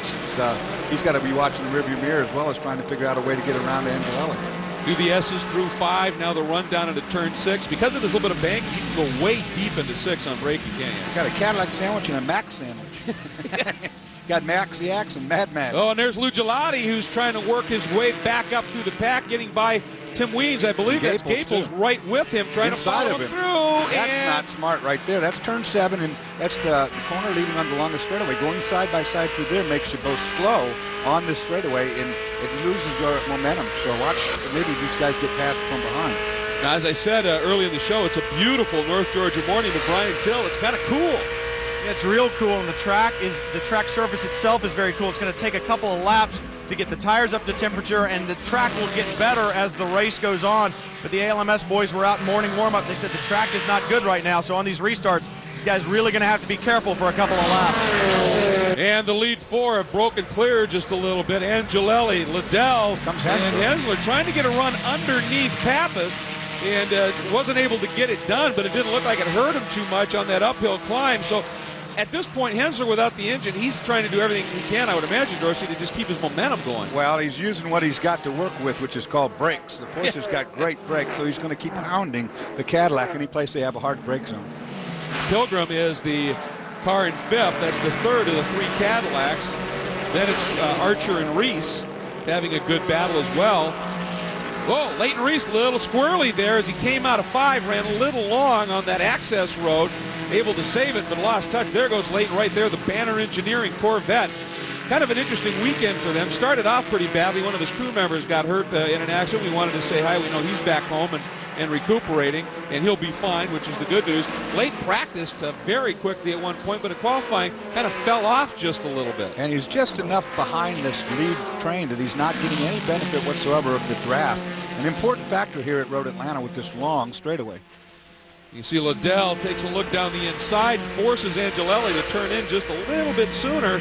A little bit of a defensive move there once again, trying to get him to lose some momentum coming out of the corner and maybe get a run at him. We're going to ride right on board. This is turn 12, down onto the pit straight. And, well, it looks like Angelelli able to get through there very quickly. Yeah, Robin should make up a little ground right here. It's getting into 1. It really doesn't. Angelelli's car is really hooked up really well. You see, he just pulled that hill. The torque of the Cadillac motor just really moved him up the hill, pulling away from the Porsche. That's turn 3, top of the hill that they just climbed, and you plummet right down again through the S's. Great section of racetrack, just fabulous here at Road Atlanta. And then this is turn 5, uphill, real late braking, carry everything. There's Archer, there's Reese, and that's a good story. Right behind Reese is Sofronis and Chip Herr. That's the car Tom Oates is running the opening 2 rounds. Boy, is he hounding him inside, outside, now outside once again. And Chip Herr driving the Audi, of course, in the touring cars, but he has been every session he's got quicker and quicker and quicker in this car. This kid's got it, doesn't he? Yeah, it's not a car that he's accustomed to driving very often either, so, I mean, it's hard to get into a car that you're not regularly driving and do as good as he's been doing. The Tom Oates Chevrolet sponsored car. Tom Oates is normally doing the driving. The car right in front of Chip is Sofronis. That's the Global Motorsports Group Porsche. And last year, Sofronis ran in the touring division in the BMW, but Global Motorsports Group, their company is a West Coast tuner, a premier tuner of European type cars, and he said, we've been doing a lot more business with Porsche lately, so they decided to apply some of their products to the Porsche, and Greek Brothers Racing was going to come back. Here's a move by Gelati as he's trying to work his way up through the pack, gets by Mike McCann. So for 10th now, Gelati, after absolutely stalling at the start, is starting to auger his way through the pack, and there's that new GOAT, the GTO of Stu Hainer, right behind McCann at this point as they hammer up the hill. By the way, McCann at St. Pete, we watched him, we had some coverage of him, and he was having a bit of a clutch problem, he told us. And there's John Groom in the team car to Robin Liddell. So even deep in the pack, some great racing going on right now in that GMAC financing GTO of Hainer in race mode. Wednesday night on Speed, build or bust and unique whips. First, take one rookie, a pile of parts, and turn him loose. Build or bust. Then, from stock to a one-of-a-kind work of art, unique whips. Unique is the best shot. Wednesday night beginning at 8 on Speed. Kids, you can't pick their style.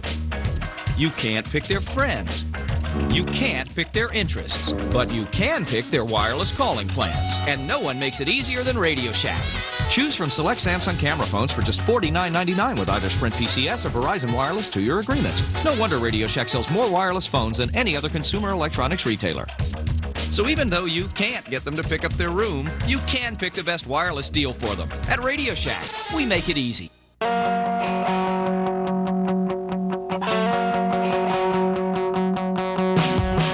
see it all with our electrical eye. All of the fun that we have with each other. There are lots of reasons that make HP the world's favorite printer. At $79, the 1315 all-in-one is the latest. I like to watch you put it all together.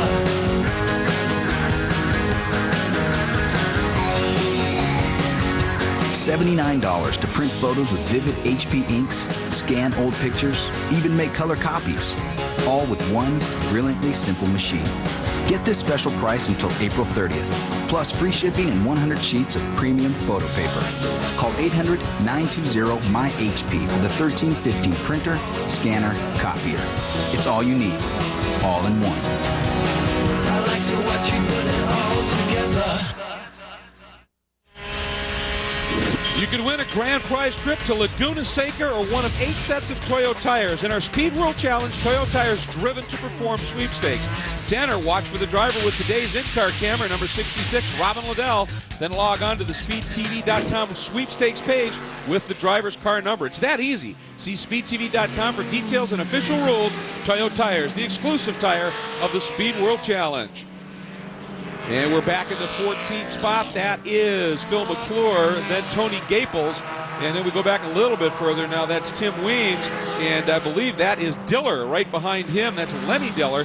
And that is the battle actually for 16th. So even deep in the pack, people are finding each other and doing some great racing. All Dodge competition coupes, all the Vipers right there running together.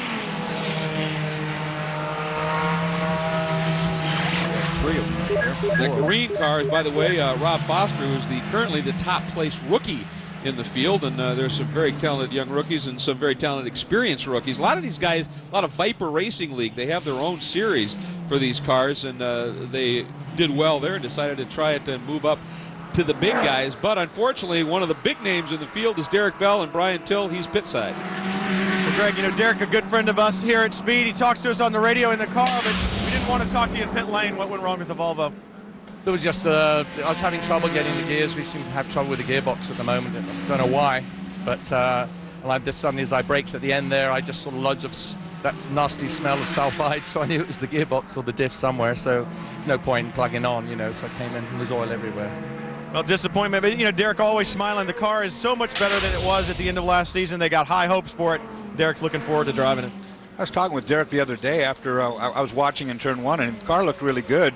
And I talked with him, and he said, you know, it's really come on. He was quite optimistic for qualifying. He went 2 seconds quicker in qualifying. Thought he'd be a top 5. Well, everybody else went 2 seconds quicker, too. So he's still not quite what he wants yet, but it's getting closer.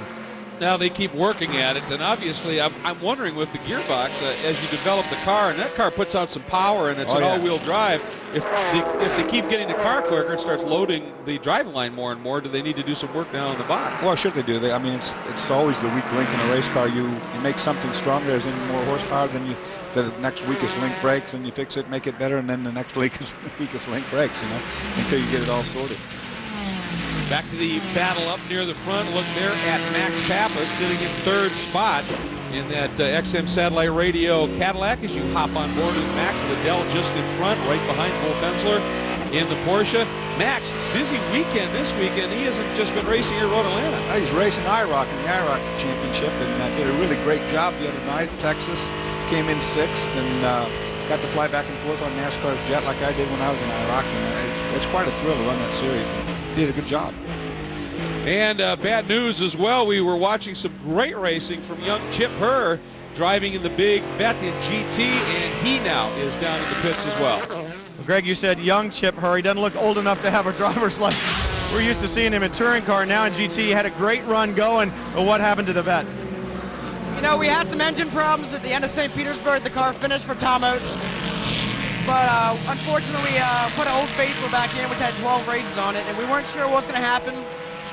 Made it through testing, qualified 9th, and came out of last turn 7. As soon as we hit third gear, we missed the cylinder, and I knew it was done. So I got out of their way, made sure I didn't ruin anybody else's race.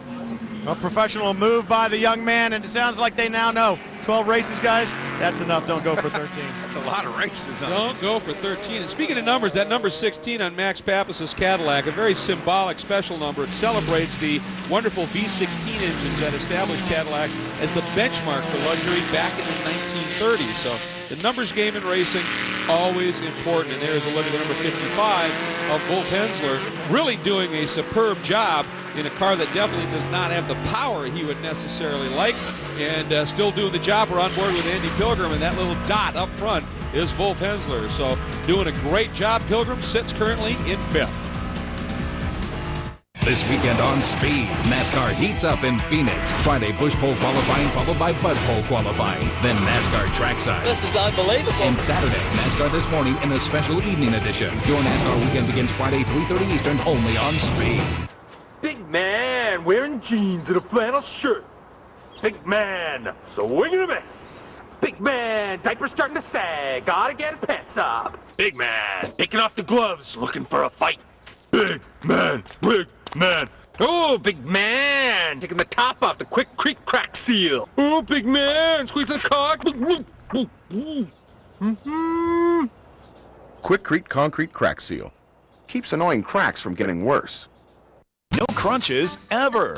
Introducing the Ab Lounge, scientifically designed to get you up off the floor, making old-fashioned crunches a thing of the past. Sculpt your abdominals using the Ab Lounge jackknife, proven in university testing to be better for your body. It's as easy as a crunch, but the Ab Lounge design makes every move really count, targeting your abs without wasted effort. Compare the Ab Lounge to an old-fashioned crunch. The advanced Ab Lounge jackknife generates up to 75% more muscle activity in the upper and lower abdominals, and an amazing 268% more in the love handle obliques. It's a complete lifestyle system, including Ab Lounge toning routine, healthy eating guide, and an aerobic workout designed to maximize results. I have this one pair of jeans. After just 8 weeks, my fat jeans don't really fit anymore.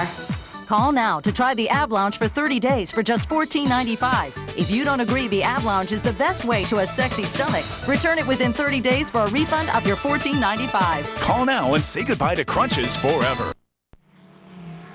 Welcome back, everybody, to Road Atlanta. About halfway here in this great race. Lou Gelati on the prowl, working his way up through the pack. There is Leighton Reese, and that is Gelati just in front.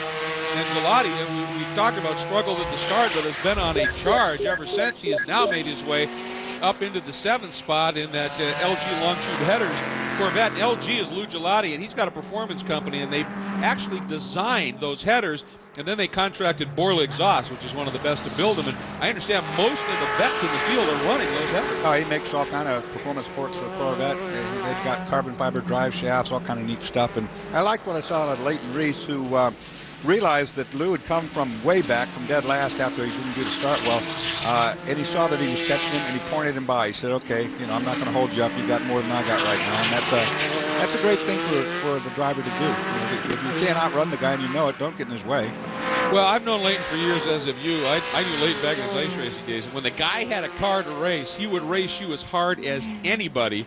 But when he also is a very smart, savvy driver, and when things aren't going his way, he'll do what he has to do. But meanwhile, Brian Till, Lou Gelati continues a great march through the field. And definitely, Greg, he is moving up. I checked in with his son, Lewis, to find out what happened at the start. He said it was just one of those things. They had more grip than they thought he was going to have, and it just stalled. So one of those things kind of lit the fire under Lou, and he is on his way towards the front. The question is, how hard can you push that vet to catch those guys and still have tires left on it at the end, Doris? That's a good point. I mean, these guys running pretty hard up front. I'm sure Robin Liddell, who's in second place, is running the Cadillacs as hard as he possibly can run them so their tires might go off. Certainly, right now, Hensler seems to be doing that to Papis. Well, I mean, you got Cadillac, Porsche, Cadillac, Porsche, Cadillac. So these guys in the front, I guarantee you, the Porsche guys anyway, are pushing those Cads as hard as they can. And by the way, when Lou Gelati's fire is lit and he's behind you, maybe that's why Leighton pointed the fire. Well, you never know. He's coming. But, I don't want any part of this. Yeah, I mean, Lou started all the way in the back of that thing and has run down all the way through 7th place. So obviously he's got a really good car underneath him. And sorry. The G-Man doing a great job out there. Meanwhile, there's Papis with Hensler tucked right behind. There you see the horsepower, though. Papis just able to drive away from him. Boy, they get into the braking zones here, and just watch Hensler just close up. Well, like I say, he's working with what he has. The strong point on the Porsche right now, particularly since he's got a weak engine, is going to be the braking. And Wolf will take advantage everywhere he can of that.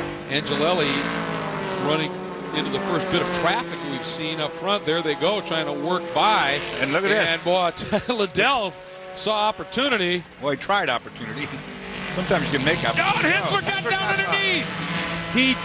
Boy, Papis went as far right as you could to try and stop Hensler from getting through, and Hensler just look at this no move way. Up the inside.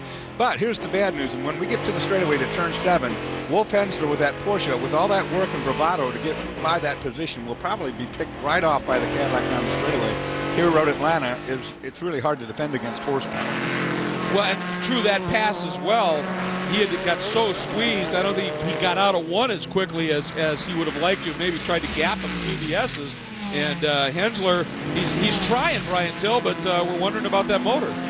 He was just checking with the team when he made that move. We were talking about tires, and they felt like the Porsches, both he and Liddell will have better tires at the end of this race. So it was a move that he was just there and he had to take it. But they also said, our concern is if the tires are not worn down on the Cadillacs, if we get in front of them, we're going to lose it again down the straightaway. So we'll just have to wait and see, guys. But they do think they'll have better rubber at the end. Brian, we're watching that straightaway run right now, and the Cadillac made some ground. It's going to get a little bit more right here, but not enough to get by Wolf. Not on this lap anyway. And you can see Hensler bobbing a little bit, trying to shake Papis from the draft, and Papis doing everything he could to stay with it. And here's the pass. First, Liddell makes the move, but watch Hensler behind Doris. Yeah, Hensler had a good run down off that last corner. Saw that bottom line and said, I'll go inside here. Papis, on the other hand, might have been watching what was going on up in front and didn't even think about Wolf being there. This is the onboard now from Papis right there. Oh, see, I don't think he knew he was there. I think he was watching what was going on in front of him and didn't really know that Wolf had cut inside of him like that. It's kind of a blind spot. Even in these race cars, there's a blind spot over there. So I think it took Papis by surprise at the apex when that Porsche was there when he tried to turn down. Yeah, because he did turn in on his normal line. I mean, or so it seemed, and Hensler just popped it. A little bit more traffic now. That's Bourassa that they're coming up on in the Porsche. So we'll see how Angelelli handles that. He still leads, going for a twofer here at Road Atlanta. Ouch, that hurts. With old-fashioned soldering irons, you're stuck to the wall. Plus, they can burn through anything. There's got to be a better way. Introducing Cold Heat, the world's first cordless, cool-touch soldering tool. Watch, it's cold at first, but apply solder to the tip, and in seconds, it's hot enough to solder anything. When you're done, it cools down in seconds. Amazing! Forget tangled cords. Cold Heat is lightweight and portable, uses 4 AA batteries, and is ideal for family projects. It's so advanced it won the prestigious Red Dot Award for New Tool Design. Watch again. Go from soldering back to cool to touch in seconds. Now quickly mend precious jewelry, saving money. Easily repair solar lights outside for beautiful landscaping. Or fix a broken switch on your guitar with precision and speed. The breakthrough is patented technology. After the unique tip touches metal, it rapidly heats up to 800 degrees, then cools off in seconds, so you can place it in your pocket. Now that's smart. Cold Heat is perfect for hobbies, RC cars, and arts and crafts. Cold Heat's easy and convenient. I use it for quick repairs around my house without worrying about getting burned. Call now and order your cordless Cold Heat soldering tool for just $19.95. We'll also include this durable carrying case. It's perfect for the toolbox or the utility drawer, free. Call in the next 10 minutes and we'll include this easy stripping tool, yours free. Just pay shipping and handling. Quickly cut and strip cables with no fraying. Strip multiple wires at the same time, or strip and solder cables lightning fast in just one pass. It's made for a lifetime of use because it's powered by Cold Heat. If you're not completely satisfied, return it for a full refund of the purchase price, but keep the stripping tool as our gift. This incredible value is all yours for only $19.95. So call now. Call 1-800-719-3047 and order your cordless Cold Heat soldering tool. Now go from soldering back to cool to touch in seconds. This incredible offer won't last, so call 1-800-719-3047. Welcome back to Road Atlanta. New leader, Robin Liddell, hounding, and found the opening, came through, and here comes Hensler. He's going to get by, it appears, as well. Perhaps Angelelli is in trouble because Papa's closing very quickly as well. Something going on there with the Cadillacs. I don't know if it's tires or maybe he missed the gear. No, there's definitely Angelelli in trouble. Pappas takes over third spot. Ryan Till said that Robin Liddell was tired of these second places, and he just, like you said, was hounding the Cadillac. But I think Angelelli's got problems. Well, Liddell's second here last year. He has been so quick. And here comes Angelelli. It comes working by. So Pappas now will pick up third. Hensler second. Liddell in first. And let me throw something out there just to discuss. Angelelli is not in it for the whole season and for the championship. Could he have been letting those guys through to let Pappas get match points? I don't know. I don't think so. I mean, if you're going to do that, you wouldn't do it now. That's right. Yeah, it's early. It's too early, and you'd race Robin Liddell trying to wear him out or wear those Porsches down. You wouldn't want to pull over yet.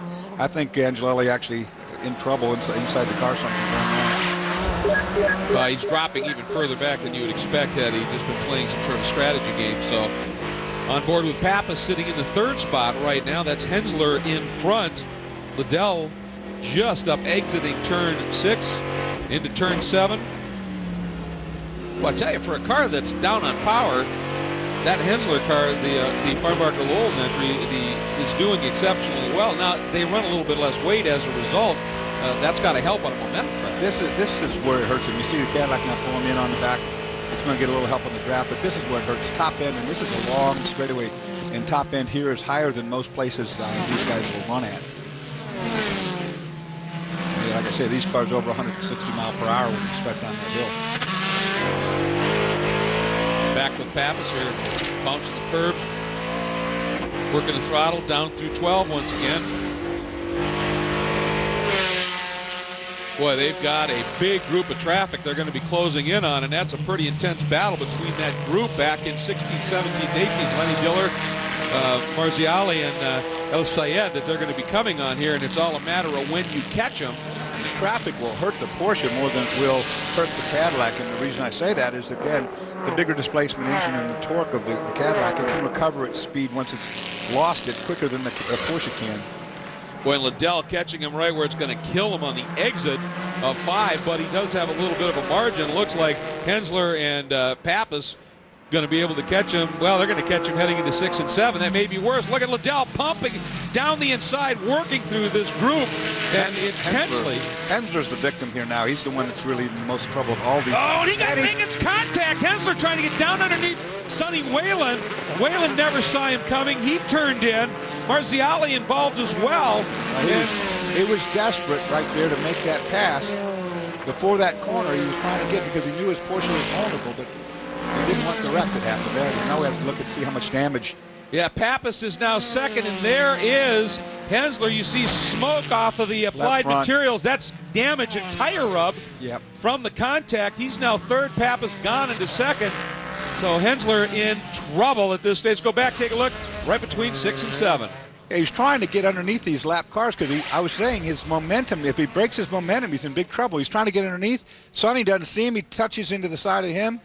No, it wasn't really a touch. He wrecks into the side of him, actually, you know, and takes those two cars around. And look at the damage of the left front. Oh, there's fluid. As well. There is a radiator right in front of that front tire. That is going to spell the end here. Oh, and that was just way out. He was in the grass and over the top of the curb. I mean, there was no way he was going to make that pass. Well, it looked like Whalen was trying to make the pass on Marciali, and that's where the problem came out. Let's check in with Brian Till. Well, the problem with Max Angelelli, guys, is gearbox. He's struggling with that in his Cadillac CTSV. And when he had those problems, I saw Peter Gable and the guys, Tony Dow with Robin Liddell and Hensler, they looked at each other and gave each other the settle down sign. They said, hey, we've got the lead. Let's save the tires on these Porsches that we've got. But obviously lap traffic came into play there. They're going to have to bring Hensler in. And as you guys said, fluids out of that Porsche, not good. The radiator's up front. It looks like they've taken a hit. Yeah, Brian, it's dumping on the left front big time. I mean, there's water coming all over the place, and it's going to overheat as well. And this antifreeze is going to be really slippery. I was going to say how he's making these right-hand turns. Look up ahead here. That antifreeze pumping, and that is Marziale pulling off. He was involved in that fracas. Excuse me, that's Kenny Hawkins, my bad. Wolf needs to get in that pits and get off the racetrack. I mean, it's just a mess right now. Let's see if he does make the move up front. Boy, Papis has run down Liddell and is hounding him big time. So the battle is afoot here at Road Atlanta. Do you dream of sheet metal and burning rubber? Then you need the Castrol engine block on Speed. Live from Phoenix, the chase for the Cup heats up in prime time. This weekend, the Subway Fresh 500. Sunday is race day. That's why the Domino's 555 deal is perfect. 3 medium pizzas, just $5 each. I've got 3 pizzas here for Mr. NASCAR. That's mine. You're right. Mine would be for the king of NASCAR. Really? Mine would be for the emperor of NASCAR. Mine would be for the czar of NASCAR. The grand poobah of NASCAR. Generalissimo of NASCAR. El Presidente de NASCAR. King Daddy. This race day, get your 555 deal from Domino's. Buy 3 or more medium one-topping pizzas, and they're all just $5 each. Get the door. It's race day from Domino's. You want to make $5, $10, even $15,000 a month right now from the comfort of your home? Then you need to log on now to get your free book and CD and start making money in just 30 days. Let Entrepreneur of the Year nominee and author Bruce Berman's new program make money for you. I'm so sure I can help you achieve the wealth you're looking for that I'm going to send you a free copy of I Got Here, You Can Too, and my Making Money CD. It's a straightforward, common-sense approach that works. Before I started using Bruce's methods, my life was okay. And now, my life is significantly better. With your desire to make and keep more money, and the knowledge and tools I'm going to share with you, you too can build financial independence and wealth. He makes it simple. I've tripled my net worth and my life is stress-free. It's easy, it's wonderful, it works. If you're serious about making money, log on now to get your free book and CD and start making money in 30 days. This exclusive free offer is for a limited time, so don't delay. Log on to 28money.com now. That's 28money.com. Welcome back, everybody, and it is Robin Liddell leading, but Max Papis right there. It didn't take him much long at all, Dorsey, to run down Liddell, and we have a great battle shaping up for the lead here, working by one of the cars involved in that incident down into turn 10. Mad Max has been given the command that he loves to hear. Go get him. Don't hold back. Go get that lead. And that's what Mad Max is known for. That's how he got his dream, running at Daytona and running down the leader from second place.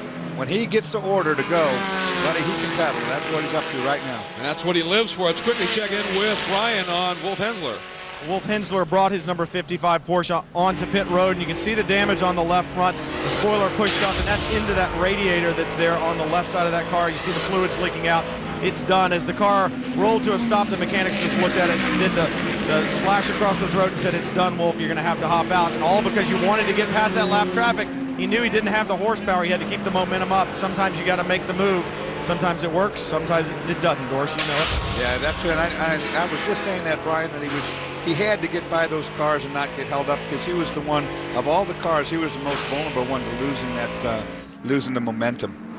And the unfortunate part of that is they came across a battle that was happening in Wayland. They were racing each other. He was going for the pass, popped right when Hensler least needed it, and forced him into the, as you said, over the curb, right into the side. So that's the problem. Meanwhile, Liddell hanging on in front of Papis, and as a matter of fact, gaps him just a little bit there where you really wouldn't expect to see that.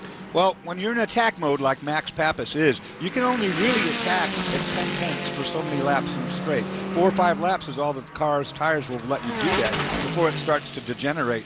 And then when that happens, you have to back up, let everything cool back down, and launch another attack. I kind of think that's where it is. You see it slide right there up the taillight. Under the bridge, down into turn 12. Meanwhile, let's drop back just a little bit. That is Phil McClure running in the 9th spot in front of Stu Hainer, Gaples, and there's the 17 of Foster. We hop on board with Gaples sitting in the 11th spot, and that is Stu Hainer right in front of him. You see all the oil on that windscreen. Somebody's been leaking for quite a long time. And luckily the sun it's early in the morning here, so the sun's not a real big factor as far as getting into that oil, and you wouldn't be able to see a thing if it did. Well, we also earlier talked about the great charge by Lou Gelati. Brian, that's done? That charge is done, Greg. You know, it's great to see Lou Gelati running back up at the front in that Corvette. It's strong, a 3rd place finish at St. Pete. What put you out today, Lou?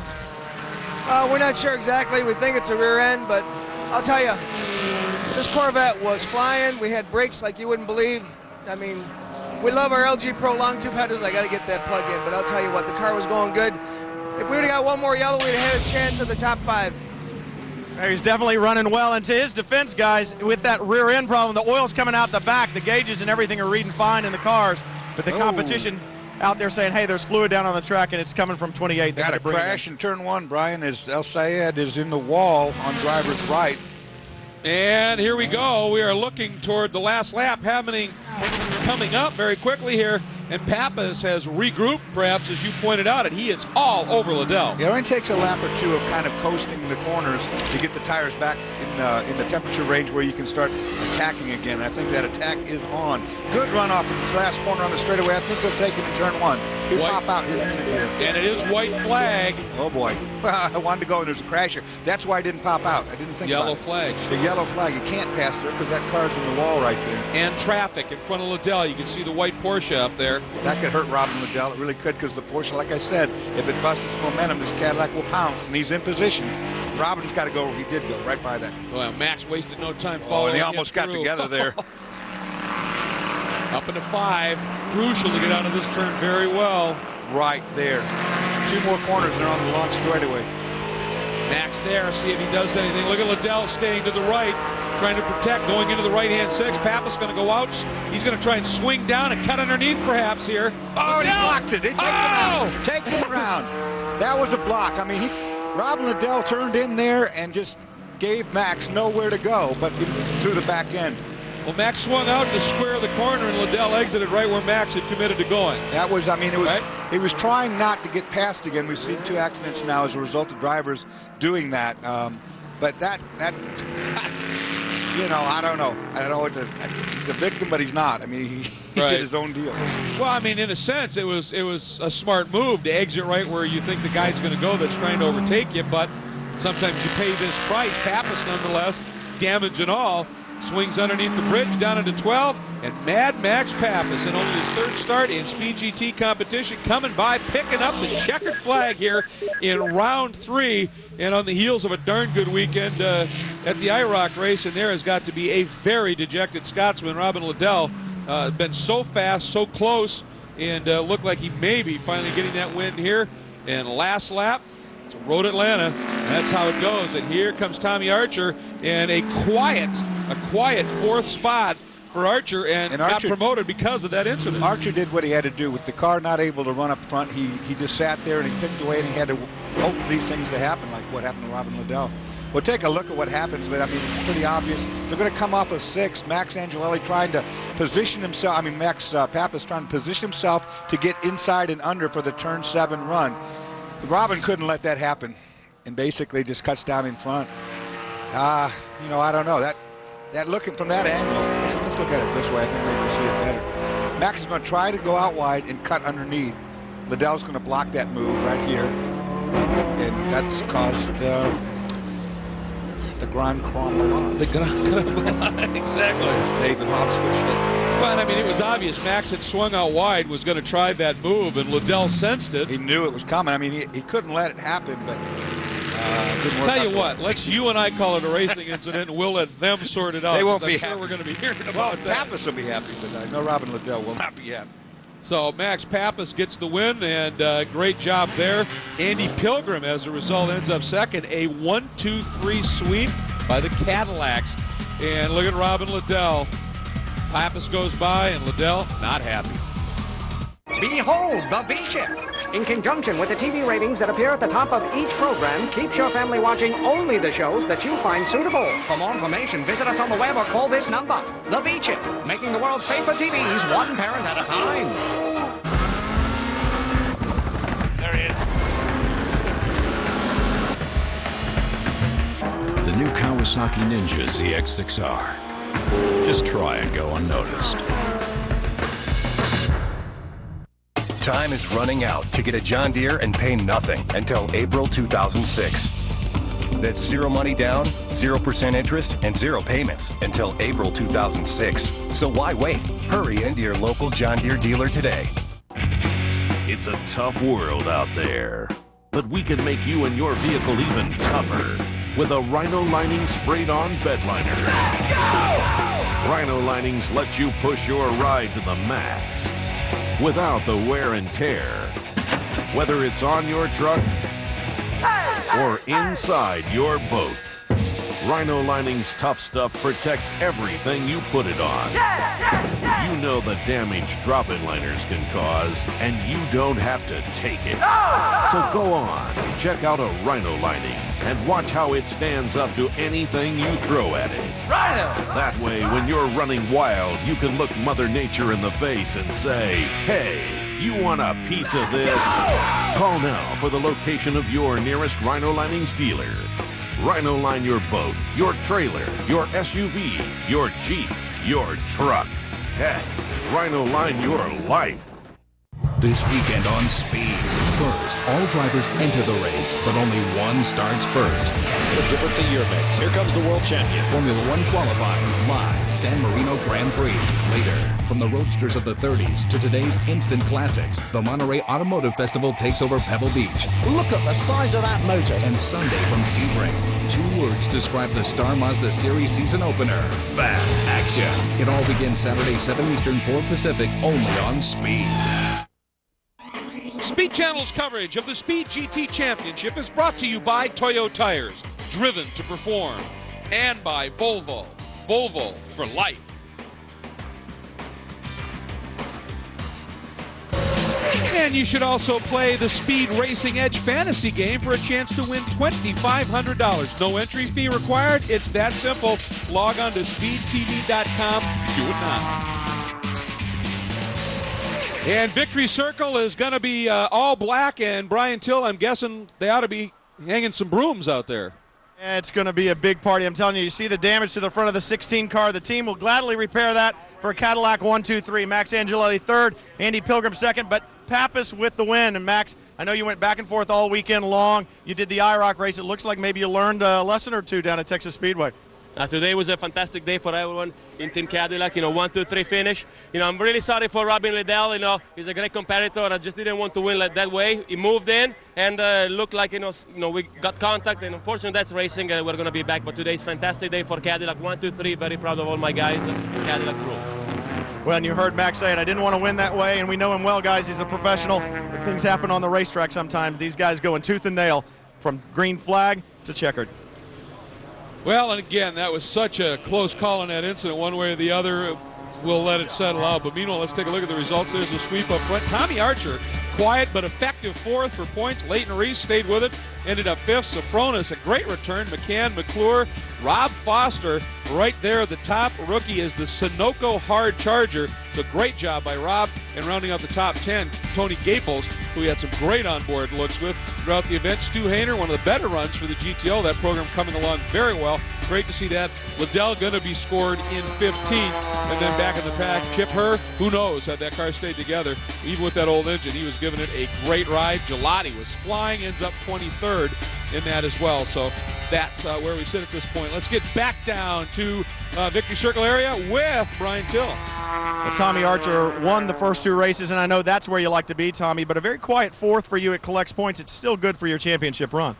Yeah, it was one of those deals, but first I got to say hi to my wife, Jacqueline, back home, and the C3 controls, Sirius satellite radio, Redline Oil Viper was good, but, you know, I can deal with the weight that you get for winning races. I have no problem with that, but the weight that they gave us because we won 2 races showed up today, and I was out of tires with 10 laps to go, and those guys just, they were gone. I mean, there's nothing I can do. You know, the Viper was a great car. The car handled great and everything, but you know, when they make an adjustment like that, it just puts us out of the show. And it's a shame because we had 2 good races up till now. But 4th, well, we'll go on towards the championship and see what happens from there. Well, that's exactly the way he won the championship last year, collecting points along the way. He's got 2 victories and a 4th, and a long way to go, guys. Boy, I tell you, he has done a great job, though. Still comes out of here with a 10-point lead over Andy Pilgrim. Liddell slips to 3rd. Papis and McClure are your top 5 in the points right now for the Drivers' Championship after 3 rounds. In manufacturers, Dodge now up by only 2 with Caddy getting that sweep. That closed it up big time. Porsche back 8 from the lead, and Chevrolet 14 from the lead. So the manufacturer battle going to be very close as well. And as we look at Robin Liddell's car going off, he was tired of seconds. Now he's even further back, and we go to Mid-Ohio next, Dorsey. I feel really bad for Robin Liddell. I mean, he did exactly what he had to do. He couldn't let the Cadillac to the inside. Max didn't hit him on purpose, I can tell you that for a fact, but it's just a racing incident. I hope they both get over it, and Robin will win a race here soon enough, I hope. And the next race, as we said, Mid-Ohio, Saturday, May 28th, 4 p.m. Eastern Time. Equally challenging, not quite as fast, but extremely technical. Going to be a great race there. We thank you for joining us here, though, at Road Atlanta, where it was, once again, a very interesting and eventful race for Dorsey Schrader and Brian Till. I'm Greg Kramer. Thanks for joining us. We'll see you at Mid-Ohio, and until then, take care, everybody. This week on NBS 24/7, Shane goes after Armando. Drivers hate me, bill collectors hate him. And the track. There won't be a Navy show this week. Terry and Armando hit the road. Everything bad about us is they won't cut out all the good stuff. Go ahead, film it. I see you down there filming. And Get in our pit. Our pit crew across the board, so okay, is pitiful. These stories and more next.